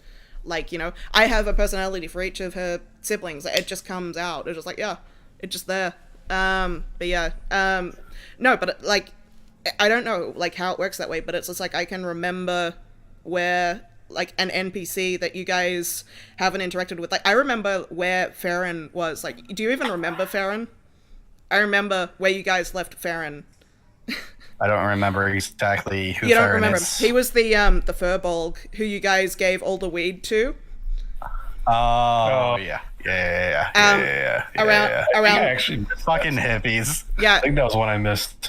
I remember That's like running couple into him sessions again. after. I remember running into I him got after stabbed in the that back. happened. So I don't even think that I wrote this down, but I remember like so where we left off. You guys were in the Galaban territories. So I remember this. This is from years ago. Yeah. You guys, where we left off, when we'd picked up, you guys had gotten a notice from your butler that you had like received some letters. One of them was going to be a letter from Farron. I'm just going to tell you this. One of them was going to be a letter from Farron. You'd sent him east to explore like the Middle Kingdom and find out more information about that. You were going to get a letter from him that he'd gone through like the Dwarven tunnel. I can't remember what the name of the Dwarven area was, but he'd passed through to get out of Dawn and gone through like the kind of like the equivalent of the Mines of Moria. And you were going to get this letter saying that he didn't actually remember kind of how he'd gotten through, but someone must have helped him, but he can't remember what they looked like. Who? Yeah. Right. So you were going to get that letter. That was going to be like one of the letters just letting you know that he was heading out there to carry that out. It's weird. The lines in which this is written, he must have like wrote it left-handed because it's smudged or something. I don't know. Yeah. It's harder to read for some reason. And I hadn't quite made up my mind if you were going to get a letter from she who shall not be named, like just with information about the Middle Kingdom. I was going to say probably maybe she wouldn't give you that information, but was the deal that she also forgot everything that she did? No, she has her memories. Okay. She just right. Oh, okay. Well, that complicates things. No, so she remembers everything, but she'd traded. So what it was that she'd made a deal that in order to keep the princess safe, she would trade away everything and everyone that was important to her, so that like no one would remember her. So she just couldn't form any new relationships or any old relationships. So she would be forgotten. So she has a cursed existence. Yeah. So that sucks. But yeah, no, I was excited to see a lot. And the spies. Maybe like the Iron Acolytes were the ones that set things straight after Sarapin like fucked up everything for like 30 or whatever years. Really just like coming back to the Lion's Den and killing Scar, and setting the world back to being green instead of and also don't covered forget, in fire and hyenas. Yeah, and also the other decision. Remember, like when you guys hired all those people to do spying for you, and you just accepted all of them, like without vetting them, even though like some of them were obviously evil. I was not for that idea. Yeah, but then again, my character was not voicing that. That That's a dumb idea. that totally wasn't going to backfire at all. 100% not going to backfire. Yeah. Yeah, but I mean, like it was all of us being creative, so it was one of those things where it's like, yeah, we all kind of had our own thing that we were trying to focus on, that we were trying to do. You were able to accommodate that, which was great. And if things happened that was good, great. If things happened that was bad, fucking well. Do you know like, that there was? we move on. We figure it out. Did you know something else? Grim sent Whistler. So Whistler, like he was going to go and ride off into the sunset and retire, like get to live a happy life. So probably hired him as a spy. So Grim, after his uncle assassinated him and succeeded, but then he came back to life, Grim sent Whistler an order to assassinate his uncle in retaliation. Whistler, I played this out secretly with Brandon. He broke into Bellerive with where Grim's uncle was getting married to Gwendolyn Greystone. And he went in, but he was identified, and he got caught. So he's currently in the dungeon of Gwendolyn Greystone, Tristan Greystone, and Grim's uncle for attempting to assassinate him, trying to assassinate Grim's uncle.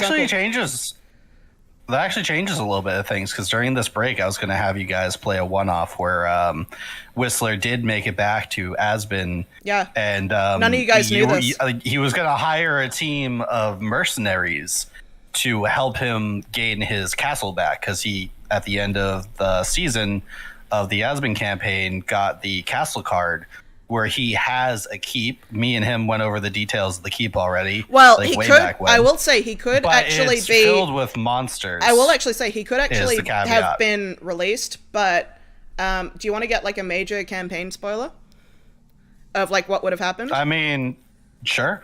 So, Tristan Greystone, he and his mother would have mind-controlled Whistler, and using a spy who they had in the service of the Queen, who sort of like actually didn't really know like whose side anyone was on. Like he's just loyal to Bellerive, and didn't sort of really perceive either person as particularly good or bad.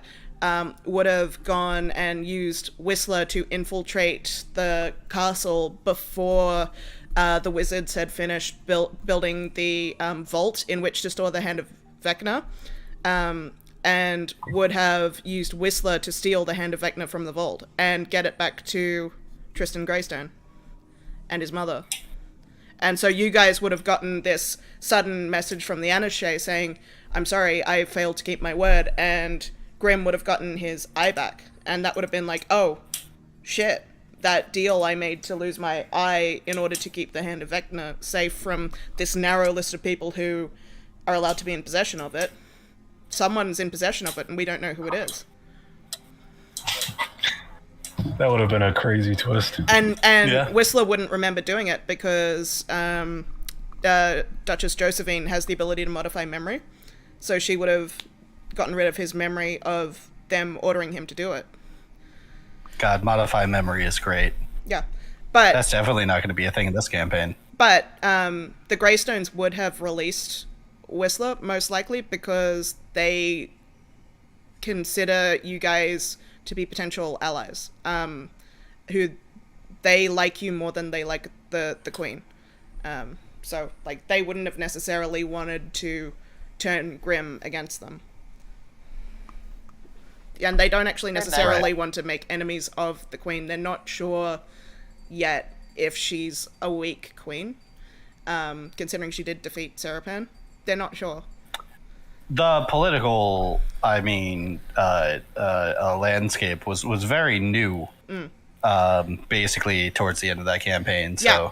So, yeah, like, the people needed time probably to figure shit out. Well, actually, like, because what it would have turned out was that they were actually, like, really interesting characters, like, where they actually had goals to, as far as they were concerned, they knew about, like, the whole planes being weakened, because you guys had just found out at the time the campaign sort of stopped that the planes were being weakened, and like the world was potentially going to like fall apart. They found that out. Duchess Josephine found that information out when she was being held prisoner by Serapan. And obviously she was worried about that. And she was kind of thinking, well, who should be in charge of Dawn when this is happening? Should it be my son and me, who I trust? Even if that means, you know, maybe doing another civil war. Or should it be this queen who is like kind of all, let's just be friends with everybody? You know, so like they would have been very interesting characters. Like, so is it like, what do we do? Do we go to these extreme lengths and like potentially do bad things that we think will maybe save some people, you know, even if it's at the cost of like, you know, doing bad things? Or, you know, do we side with, you know, this family member who we think is maybe naive and weak, at the, you know, who just like maybe doesn't have a realistic view, like let's just save everyone, and potentially everyone could die, you know? So that would have been like this conflict between these family members.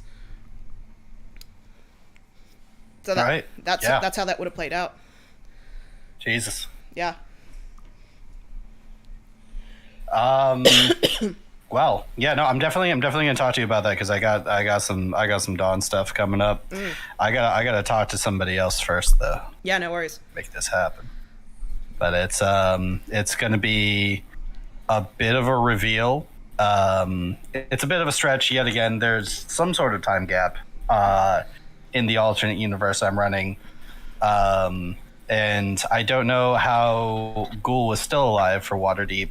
I originally wrote that off as like he actually just like accidentally skipped fucking dimensions, like, and now he is in an alternate timeline, and he knows he'll never get back. Well, the thing is, now there's lines, definitely I'm thinking multiverses. that he probably just time traveled again. Well, there's definitely multiverses, because like the thing with the Anashe is like with her web of time, there's multiple timelines. So like there's always multiple futures. Like, and like with her interpretation of time, it's just like if you go like down this route, well, I can see like multiple different rivers. There's sort of like one that's like the most likely outcome. There's no 100% timeline. So there's multiple timelines of Ghoul. Oh, gotta go. Yeah. Bye-bye. Peace. So yeah, yeah. So like there's definitely, this could be like a timeline of Ghoul where like he didn't stop Serapan. So maybe this could be like this could even be a timeline where like things went differently, and like maybe you didn't find the princess, like, or like you found her at a different time, or like you didn't take her back to fight Serapan, or like, you know, you led her out of the country, like, you know, something different happened, a different choice happened, and time played out differently. Yeah, but the time thing is still what I'm going to work on. Do you know what? Let's think. You know what was like a fork in the road decision that really changed everything? So remember, like when you guys first met Alistair Thorngard at Forster, and you were presented with that choice, and Grimm said like he was going to go back to Rosebriar, and like some of you like were going to go, like Ghoul was going to go with him, and I kind of said, well, actually, like this is going to like really split the party, because I didn't actually want that decision to go, because I knew if Grimm went, he was basically going to be in prison and killed, because like he was such a important noble, like he was going to be in prison. There was no way he was going to get out. So maybe that was the fork in the road decision. You and Grimm went, and like he never found the princess. And like Grimm being imprisoned was like the thing that let Serapan win. I'm actually thinking that the major split is that Keldari never talked to Anashe about the sacrifice. Yeah, or maybe so therefore most of the party died, and was that they somehow in the rubble was like there were a couple survivors that got away. But most of the party died. Yeah. And Serapan ruled from there. And that's the alternate universe. That's the alternate outcome of it. But I'm thinking that racked with guilt, I'm thinking that Grim probably tried to go back in time to fix this situation, because originally he got that book, he moved forward in time. Yeah. So that's kind of like his magic, even though it's necromancy magic, came from like that chrono mage, or that chrono grand wizard or whatever that we were trying to work on. And he tried to read a spell that he just could not figure out, could not understand, but in desperation he tried. He probably shot forward like 200 more years, and then at that point just found that like things ended up working out in the end. You know, somehow evil always gets fought by good. Yeah. Whatever. Things are green again. Yeah. And with that, just kind of racked with the guilt, he probably left the continent, ended up on the Sword Coast, and now just works as a gravekeeper. But he has like, you know, like Grimm's like shield or whatever, and like you know, just like pieces of all of his friends' equipment that just he has in his shack just as a reminder. I can also think of his old life. Yeah, there is also like I can think of a way that pans out, because at one point you had an auto life amulet. The princess wore it and used it in the Banshee fight, but Ghoul could have worn it because like maybe that didn't happen. Like maybe she didn't use it because the only reason she used it is basically because she had used all her healing spells on the Gnome Town. So Ghoul had the resurrection amulet. He just happened to, so he had it. He is the only one who like survives the castle being brought down. Another thing that could have been a turning point is, yeah, that could be it. So that could be how he survived. Another turning point could be like maybe Kaldari makes like the sacrifice, but the tide of the battle is changed because like maybe Tristan decided not to join the fight on your side, and the elves like don't come in, like they don't get enough of a fight to come in. So maybe like that battle, because one of the pivotal moments in that allowed the battle to happen in your favor on the outside was Tristan was convinced to ally with you and take the side of fighting with the princess and siding with his cousin over Serapan.